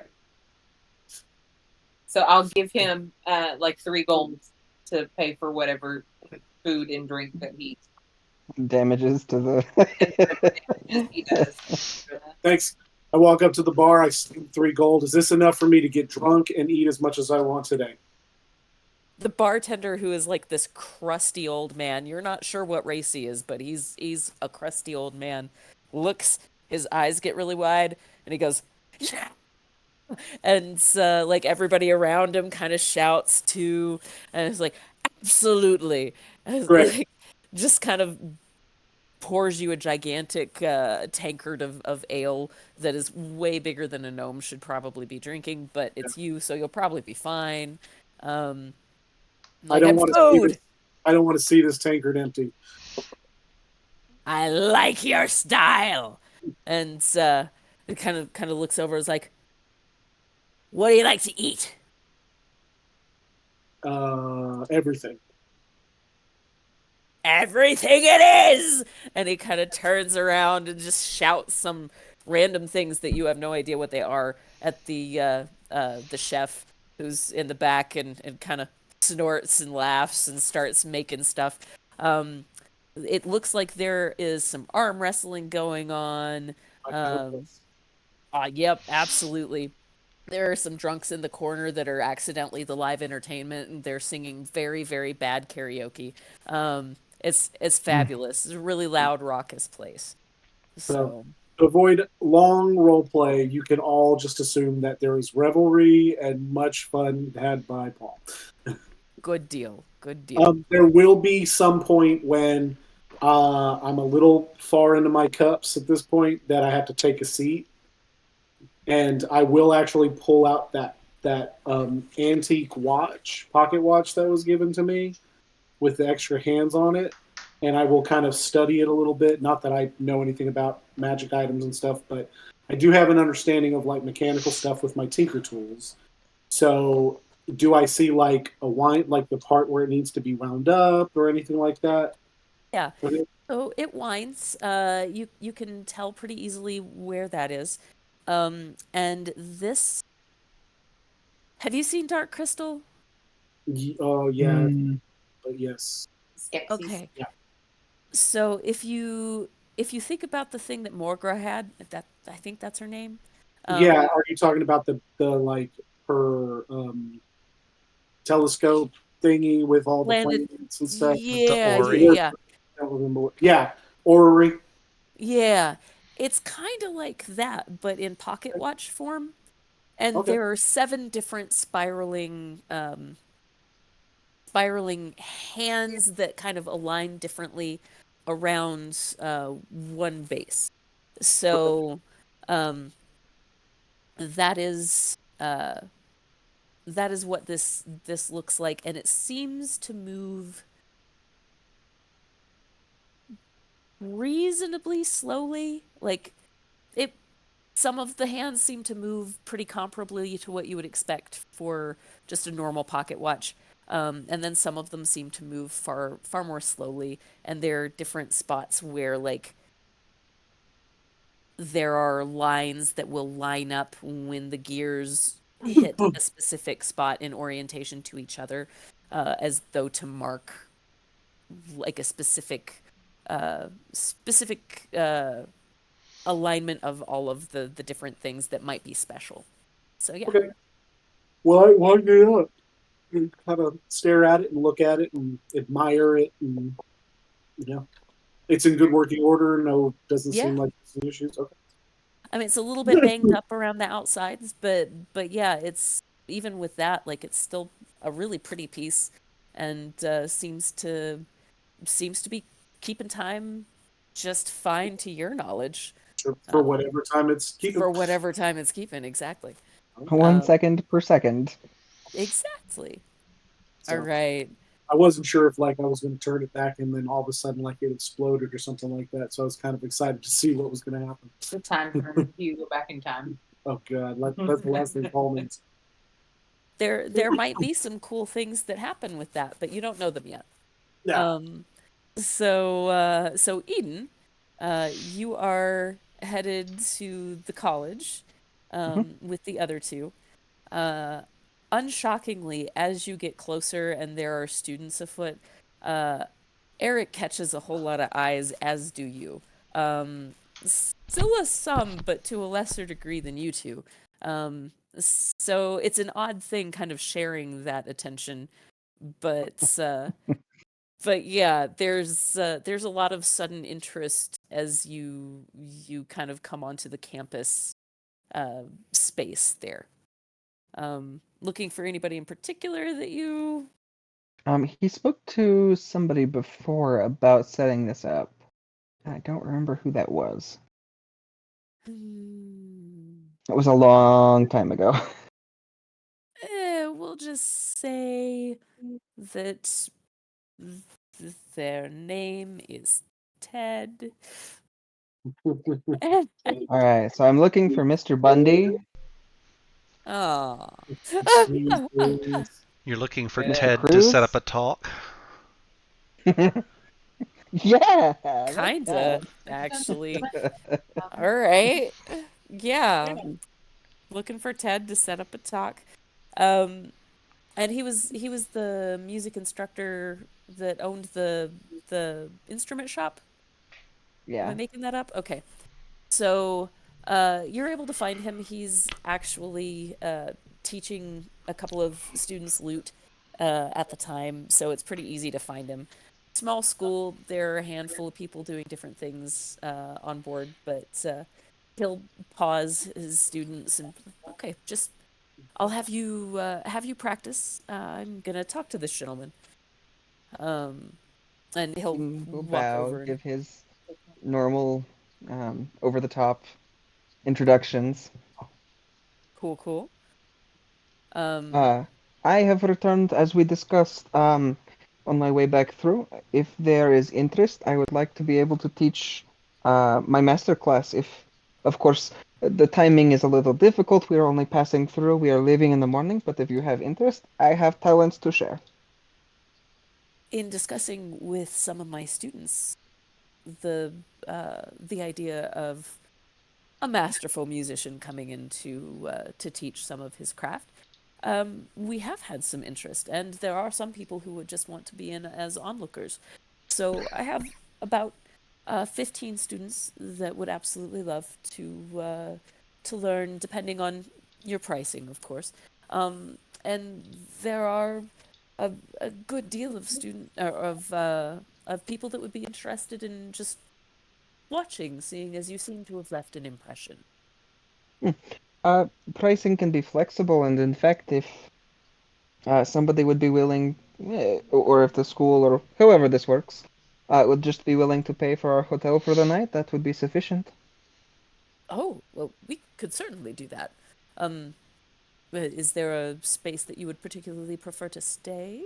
Or We actually already have a hotel. I forget what the name of it is. It's been Wind Pigeon Wells Inn? at the Wind Pigeon. Oh, well, that's we can make that work. I am reasonably confident that we have enough in the budget to justify that expense.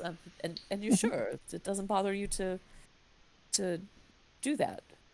No, working for room and board is the pinnacle of performance for travel performers. I'm gonna ask you to speak more quietly when you say that. I'm telling some of my students to be sure that they value themselves appropriately in performance. Certainly, and that is of course a little bit of a misnomer, but when you're simply traveling through town, I don't know that you can ask much more than that. Now, a That's fair. stationed performer, when I was performing in Oh well, you wouldn't know where that is. But when I was performing previously, no, a room and board was not enough. But I'm a traveler now, so Very well. Well, we are happy to do that. Um, the amphitheater to the west of town, we can make that work beautifully if you don't mind. Um, certainly. I, Would you like there to be a performance in addition to the class, or just the teaching? oh, if you would, that would be lovely, and it would garner a lot of attention from the town, I'm sure. hmm We can certainly set that up. Perfect. Um, that will be wonderful then. Uh, I will make sure that we are spreading the word, and I will make sure that my students are in the front row. When works for you this evening? I can begin as soon as you are ready. I have my notes here, and he'll pull out his sort of quickly written notes from the last couple of days and put them back. Perfect. Say usually after work days for some of the folks that work, we'll say 6 p.m. And I will be available as long as you need me tonight. I have no Excellent. intention of being awake for longer than it takes to get on a ship in the morning. Very well. Okay. Well, we will see you this evening then, and I will have enthusiastic people waiting to learn from you. And Eden will just go ahead and pop open a couple of his spots in his armor where the strings reside, and he'll just start playing as he walks away. Perfect. Good deal. Um, yeah, like you've got this trail of largely older teen, early 20 girls, but also a handful of men kind of trailing behind you curiously, just kind of dazzled by the beauty of your weird little trio there. Um, yeah, it's a little awkward as people are at that age. Uh, Eden's used to it. yeah. Teffin, negotiation skills time. Uh, hmm Okay. what'd you find as far as space? Um,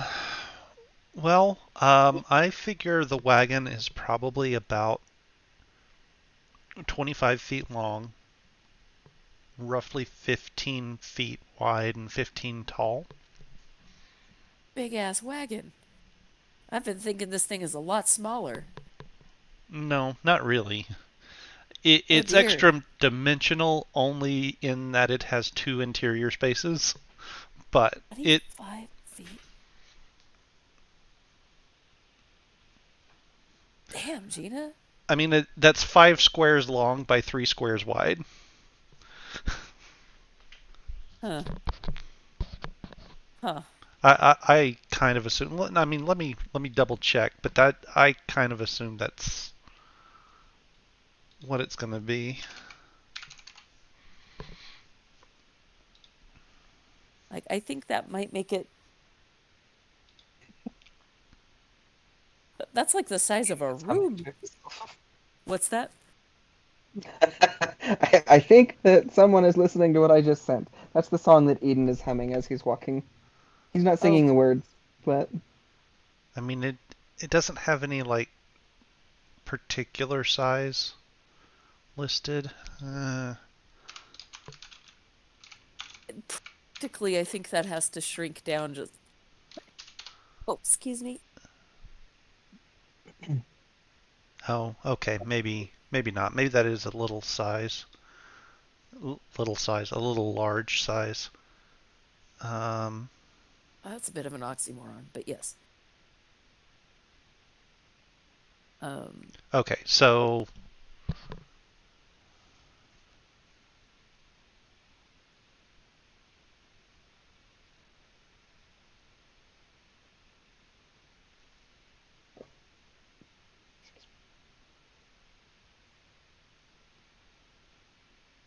while he's working that out, Thea, what all are you taking care of in this space of time?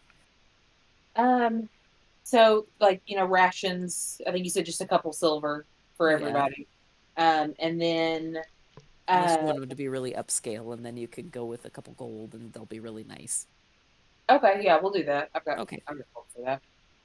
And then Scylla gave me that field guide to the Heartlands because I don't think I've ever been there before. So, is there anything that I like? Because when we were going to the desert, like I went and got like antitoxin stuff. Is there anything like that I think that we would need?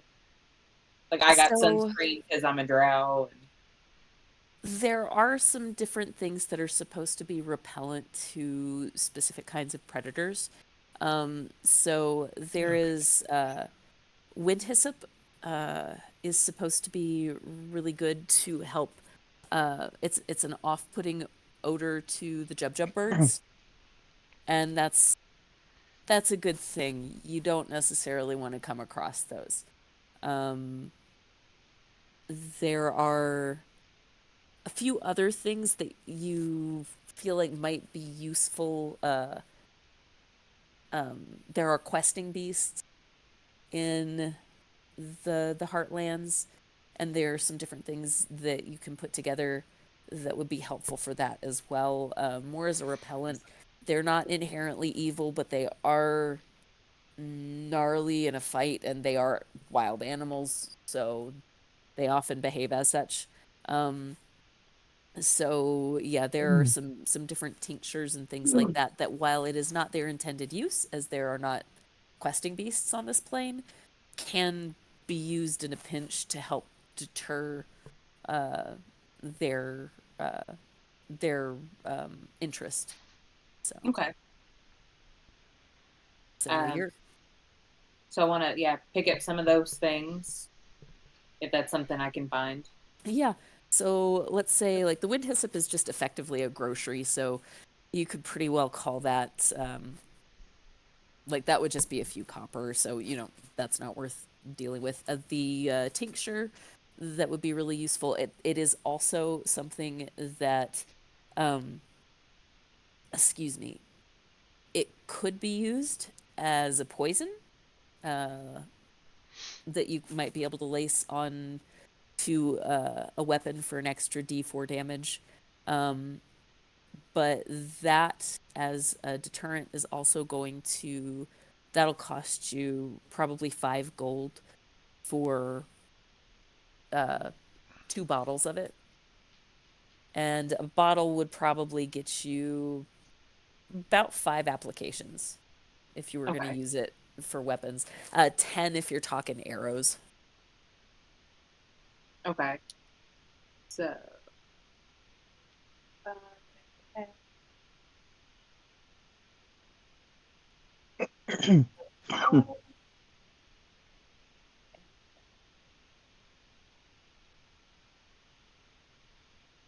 And that was 10 gold for the 2 bottles.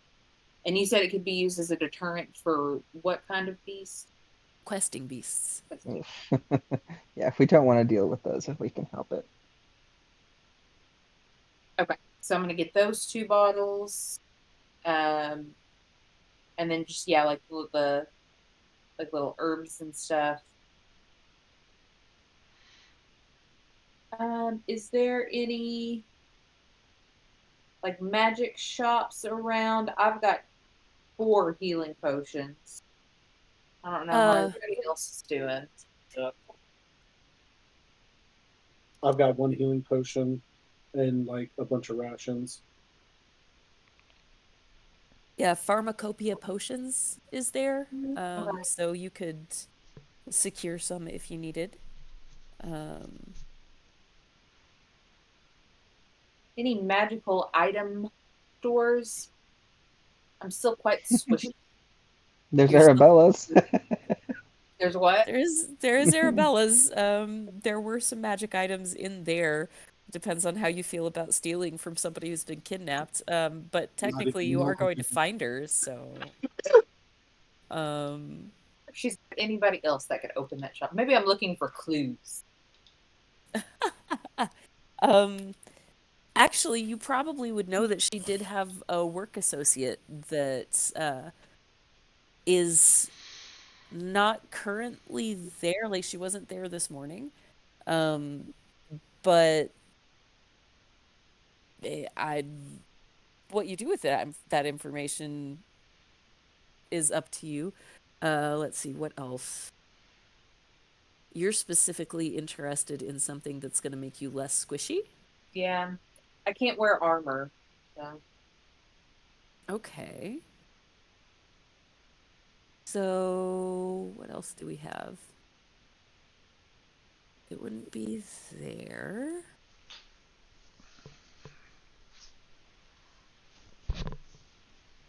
Oh, so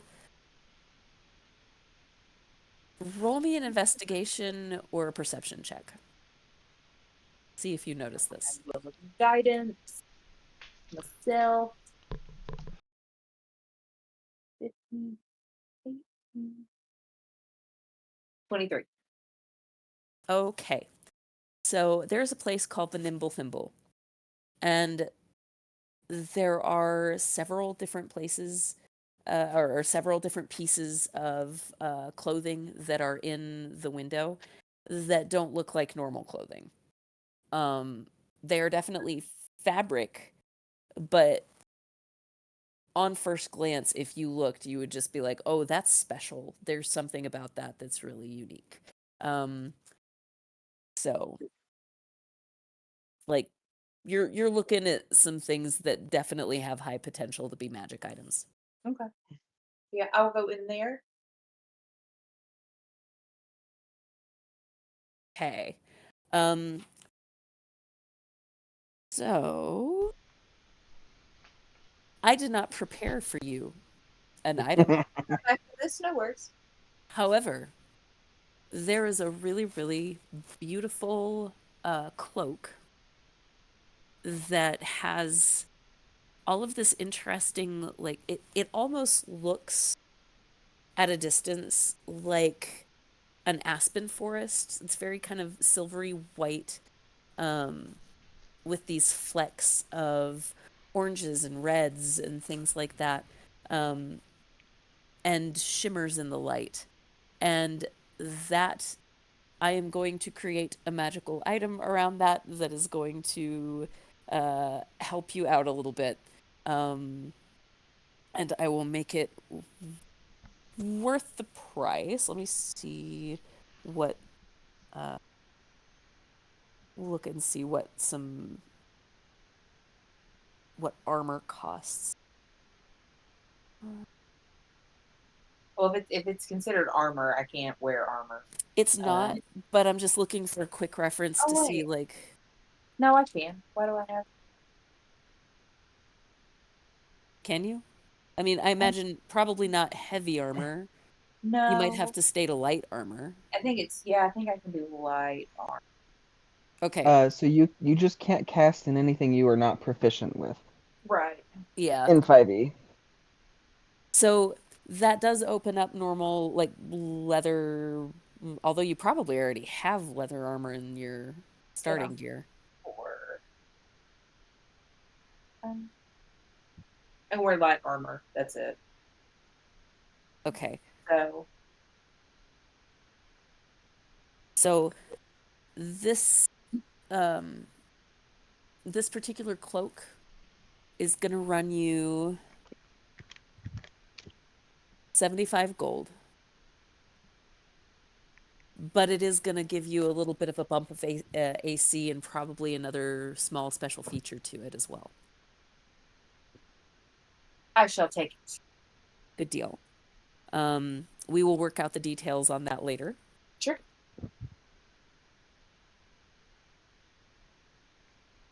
Good deal. All right. Anything else in your shopping endeavors? I don't think so. I think we should be pretty covered because we've got healing potions. I've got the healing stone. Paul gave it to me.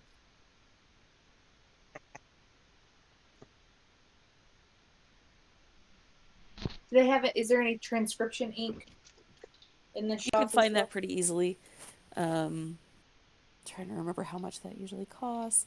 I need to get better about just having a whole big thing of costs here. I had this PDF that I had downloaded that had it was like realistic value of magic items.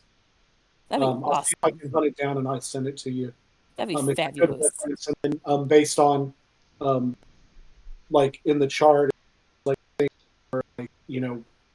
if magic items are more rare or less rare in this area, you can like just increase the percentage of it or something.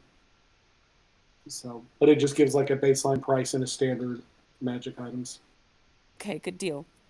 Oh, this is funny. Like when I typed in like magic ink cost for 5e, somebody on Reddit has done the math and it's like a single bottle of ink is 10 gold pieces and that makes the cost of ink $4,871 per ounce. That's wild. Um, so apparently it's 10 gold pieces for your magic ink. There's so many nerds out there like Actually, I feel like that it has to be like a certain qual. Like it has to be like a certain amount. I'll look that up and whatever it is, like that's what I'll pay. I think it has That to be sounds good. like ink of a certain price point. Yeah, Yeah. and that makes sense. Well, if it's a magical ink, like then it would have like there's already a price kind of attached to it. Yeah. So if the magical ink is if that's what the price they're saying is that's the what you're needing. Right. I mean, as long as that would be something I could find in one of the shops, like that's how much Yeah. gold I'll pay for They it. would totally like the pharmacopoeia potions would have some things like parchment and ink and things like that as well, specifically for magical purposes. So that makes sense. One there, I know that there's a gold. It has to be ink of a certain gold amount. So Right. I would imagine like if this little Reddit thread is accurate, then probably the 10 gold is kind of what you're looking at. Because realistically, like if you're looking at even vaguely normal human prices for things, then an ink well should just be like, I don't know, copper or something. So for just standard writing purposes, I would only think it would be like a copper or two. So I assume if you can't find it quickly, I'm guessing that 10 gold is probably for your magic ink. I would love it if it was 10 gold, but it's 50 gold. So Okay then. So 50 gold it is. so I will get 7, 8. I'll get one thing of transcription ink. Cool. Sounds good. All right. Tefan, did you figure out your stuff? Yeah, I was way overestimating the size of this thing. I had in my head. Yeah, Yeah, no. I'm not even sure if the Shaggin is that big. Yeah, so a wagon would probably be more like 10 feet long, 5 feet wide, and probably That sounds about better. 10 feet tall, Okay, since it's got okay. the box on it. So Okay. Did you on how much that would end up being? I mean that's about 500 cubic feet, not counting the not counting Quimby, obviously. Okay. So, quick math. Would you say it was like 5 silver per cubic foot? Yeah. It's about that's still gonna be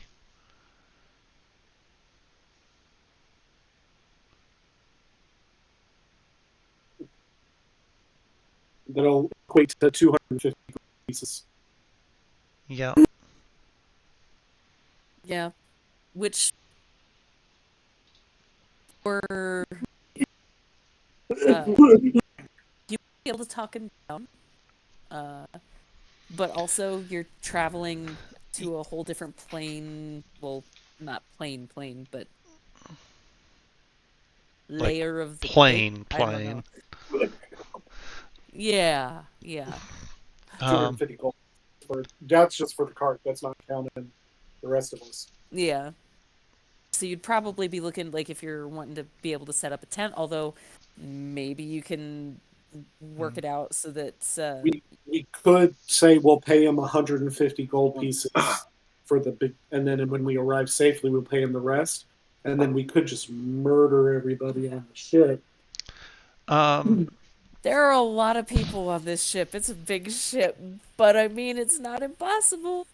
well, you Suddenly know what? turns into an I evil am going to campaign. offer my services as a blacksmith Okay. or Uh, as a craftsman in general.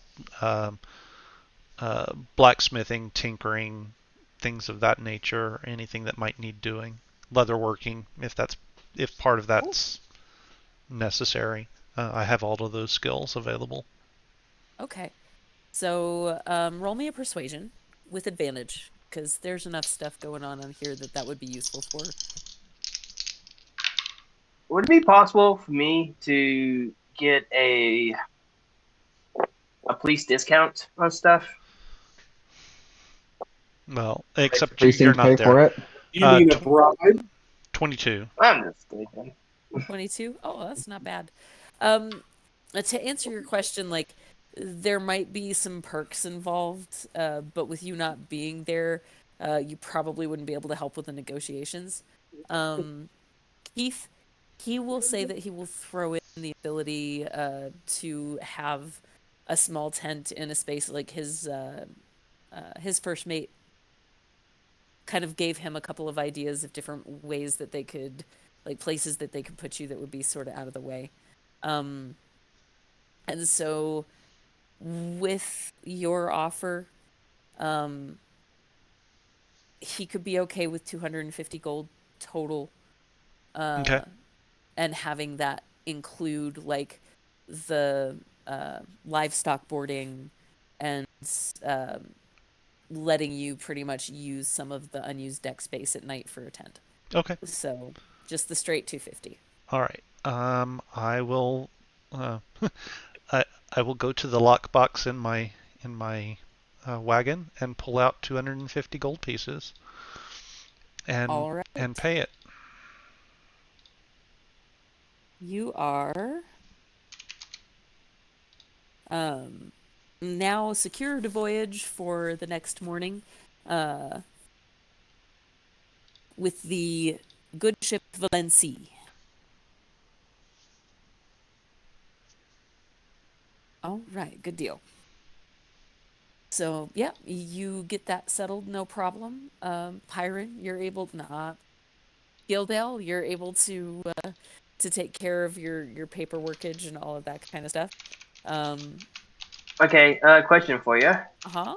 Would the police station have a armory of some sort? They would. Since I am pursuing a lead on a possible murder, would they be willing to lend me some stuff? Would. What could be in the armory? We will work that out after the fact. So I was not prepared with magic items today. Very So well then. we shall discuss. But yeah, you could get like there are some like nothing that they're gonna have for use of the officers available in the armory without a lot of kind of paperwork and red tape is going to be Well, like yeah. they'll be reasonably low level magic items, but you will have some access to some low level magic weapons. So we'll get you set up with a couple of those for the next go round. Alrighty. Let's see. Does anybody have anything else that they want to do before Eden's performance / class? I guess I'll go check on Paul. Make sure he hasn't burned the place down. Paul, you are having a great time. These are your kinds of people. There is a Tweedle sailor in there too that is raucous and just having a dang good time. And like, he is up for wrestling matches and effectively cage fights without the cage, all the good stuff. So Yeah, I do all between the things. yeah. So you come in on this scene of this bar just alive with tomfoolery and craziness with this little gnome with this giant rock Tweedle in a headlock as best as he can, like with his axe to help get his arm long enough to actually secure it. Um, and managing to like back and forth between them. It is a loud, wild place. I'll go to the bar, get an ale, and try to find a corner that I can sit in and just people watch. All right. I am going to send you some stuff that you'll notice for the next go around, just in case it's anything that you want to poke the bear with. I imagine probably not, but like there's a lot of people watching to be done. Actually, I'll run you through a little bit of stuff. Like there are kobolds there that are very, very actively like sleight of hand cheating at different like board game types of like chess and checkers and things like that, swindling people out of money. There are different like barroom brawlers that are there having a good old time.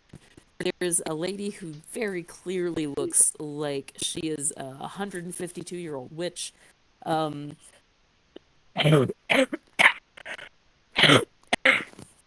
sorry, I didn't have enough time to find my mute button. Uh, some really grisly characters like sharing war stories that like don't have all of the appropriate numbers of limbs. Um, a couple of people seem to have too many. Not totally sure what that's about. Yes. Question about the war stories? Sorry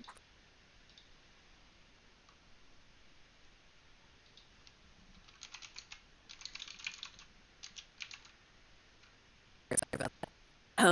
Oh, So one of them is talking about the events at the mountains where you were.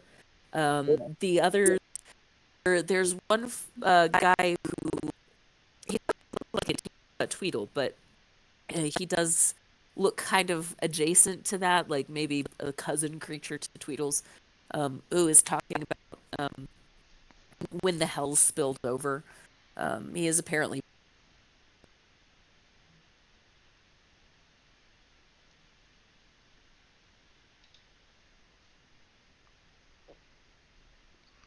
sorry.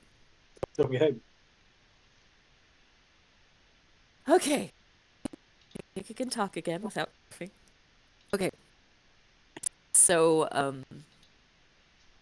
yeah, he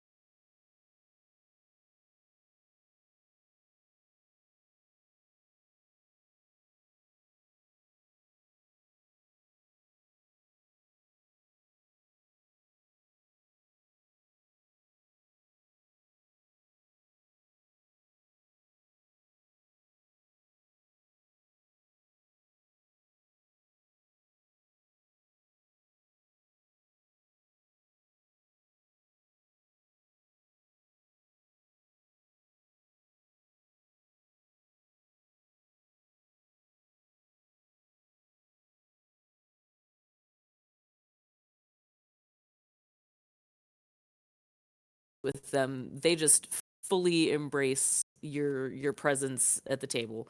Um, um, and they are fun people. They have a lot of interesting stories. Some of them are sad, a lot of them are hilarious. A whole lot of them are kind of a mix between the two where you find the humor where you can so that it makes this situation more tolerable. So, yeah, you're able to bond with your people. Um, roll me a perception check. That's what I'm good at right there. 17. Natural Oh, 17. nice. Um, there are a couple of points that you look up and think that for just a second you see behind some of the bottles maybe the shape of a nisser or two on the shelves, just kind of like moving in and out of things.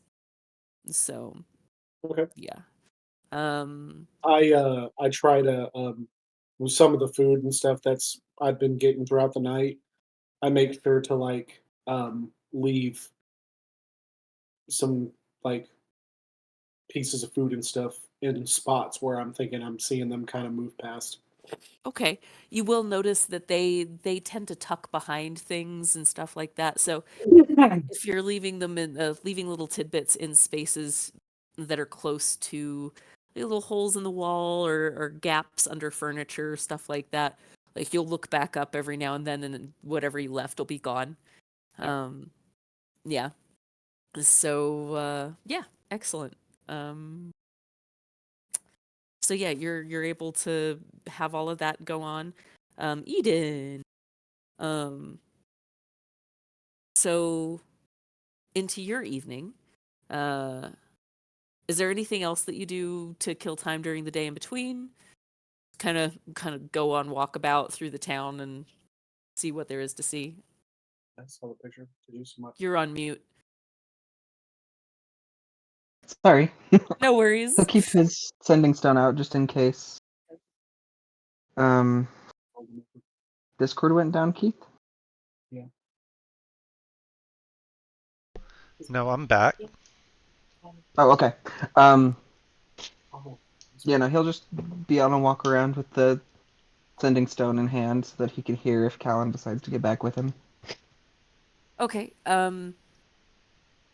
At some point he will say he will let you know that he is reasonably sure that he has a rough estimation of the area where Pyron is, and he's gonna go jump off soon.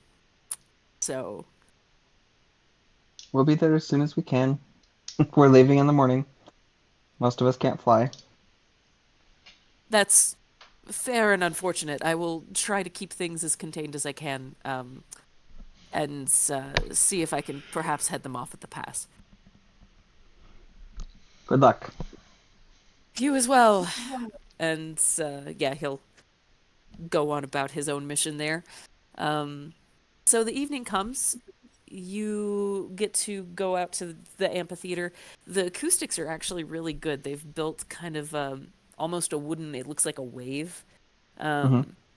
that makes it really, really an excellent space to do live acoustic music. And you can kind of tell like there are little places for uh, theater props and stuff like that to the side and the wings where the wings would be.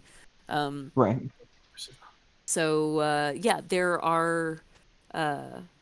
there are actually about 15 students there already, like sitting just primed and excited for anything that you are willing to teach them. Eric and Scylla will kind of come and sit in that crowd too, kind of eager to see you working the way you work. And people are kind of starting to filter in, um, largely out of curiosity because there hasn't been a lot of time for publicizing this.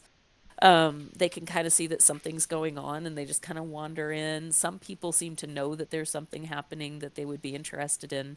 And then everything would just kind of be up for uh, people to notice what's happening and filter in as you do stuff. Okay. Well, so while he's waiting before things really get started, he'll throw out his hat and he'll Okay. start to play something. And then he thinks to himself for a second and then switches into something more lively because he's trying to draw attention. And he will send up a major illusion. And he will tell a story about a. Actually, it wasn't here. He'll actually tell the same story he told before with Paul. Um, but he's specifically trying to make sure that that it's all above the like where it's going to be more visible to people in the city. But then he'll sing and blast his voice out. Very cool. Roll me a performance check. Okay. And he will use a bardic inspiration. The first one is a 30. Hell yeah. Okay then. So, I only rolled a 12. jeez, how even? That's insane. Um, He has a plus 11 and then rolled a 7 on his Bardic. So Wild. That's just absolutely insane. Okay, so you draw a hell of a crowd really fast. And Scylla kind of turns around behind her as people are just kind of flooding into the amphitheater, um, and looks back up at you like adoringly. I was like, "This is this is impressive." Oh, does he wink at her? That's cute. oh yeah, absolutely. Um, yeah, so she is adequately awed. Not necessarily by the talent, although that too, but like by your ability to just pull everybody in. Um, and it's almost like Eric is taking notes. Uh, so yeah, the crowd is just eager and attentive and ready to hang on. Well, the students at least, the folks that know that you're going to be talking and teaching are eager to hang on your every word. So yeah. Do you teach them anything in particular first, in between, I don't know, sets, as it were? How do you do this? So one of the big things he wants to talk about first is mostly just musicality because he assumes that not everybody is playing the same instrument. Mhm. Ow, my foot is cramping. Never heard of that. Okay. Oh, oh, that hurt. Sorry. Um. Uh. Oh, I'm so What? sorry. That's I uncomfortable. totally lost my train of thought. You're talking about musicality. Yes. So musicality in general, and then performance. And he'll do little like demonstrations as he's going. And then do any of the students have their instruments with them? Actually, most of them do. Okay. So towards the end of the actual like teaching portion, he's going to call any of them who have their instruments there up, and he's going to see what songs they might all know, sort of by rote. And if it's anything that Eden knows, he'll sort of ask if they would perform whatever song that they may all know together. And he'll talk about like how musicians should be able to work off of each other as far as like um using that same musicality to because there's more to the musicality than just making things harmonize. And so he'll talk about trying to integrate that together and just give a little performance for whoever else is there. And then once that is done, then he'll do a full performance with the rest of his spell slots. Awesome, awesome. Um, yeah, I guess roll me like this is not necessarily you busking, but like roll me a Kind of D100. is though, because that's Yeah, what it he's kind of doing. is. Like do your busk rolls. What have we been doing? Like the D100 and then multiply by. You gave me whatever numbers to multiply by based on who was around and stuff. This is a big group of people, so like Who already came to see what's you. that? I said who already came to see him. Yeah. So I would say probably like whatever you roll by 5. Okay, so 52, Okay. and then I can't do math. That's okay. Me neither. This is why we have calculators. It's fine. It shouldn't be this. 260. There you go. And considering people weren't planning on going to a performance tonight for the most part, that's pretty dang respectable. So yeah, you come out of that pretty darn well, and you don't have to pay for your room and board stuff anyway tonight. So not too shabby, not too shabby. Um, yeah, everyone is incredibly impressed, Scylla and Eric included. Um, does anybody else have anything that they want to wrap up for this night before the next the next day? That seems like probably a pretty decent spot to end on. I'm pretty good. Yeah. Yeah, I'm I'm good. good. All right.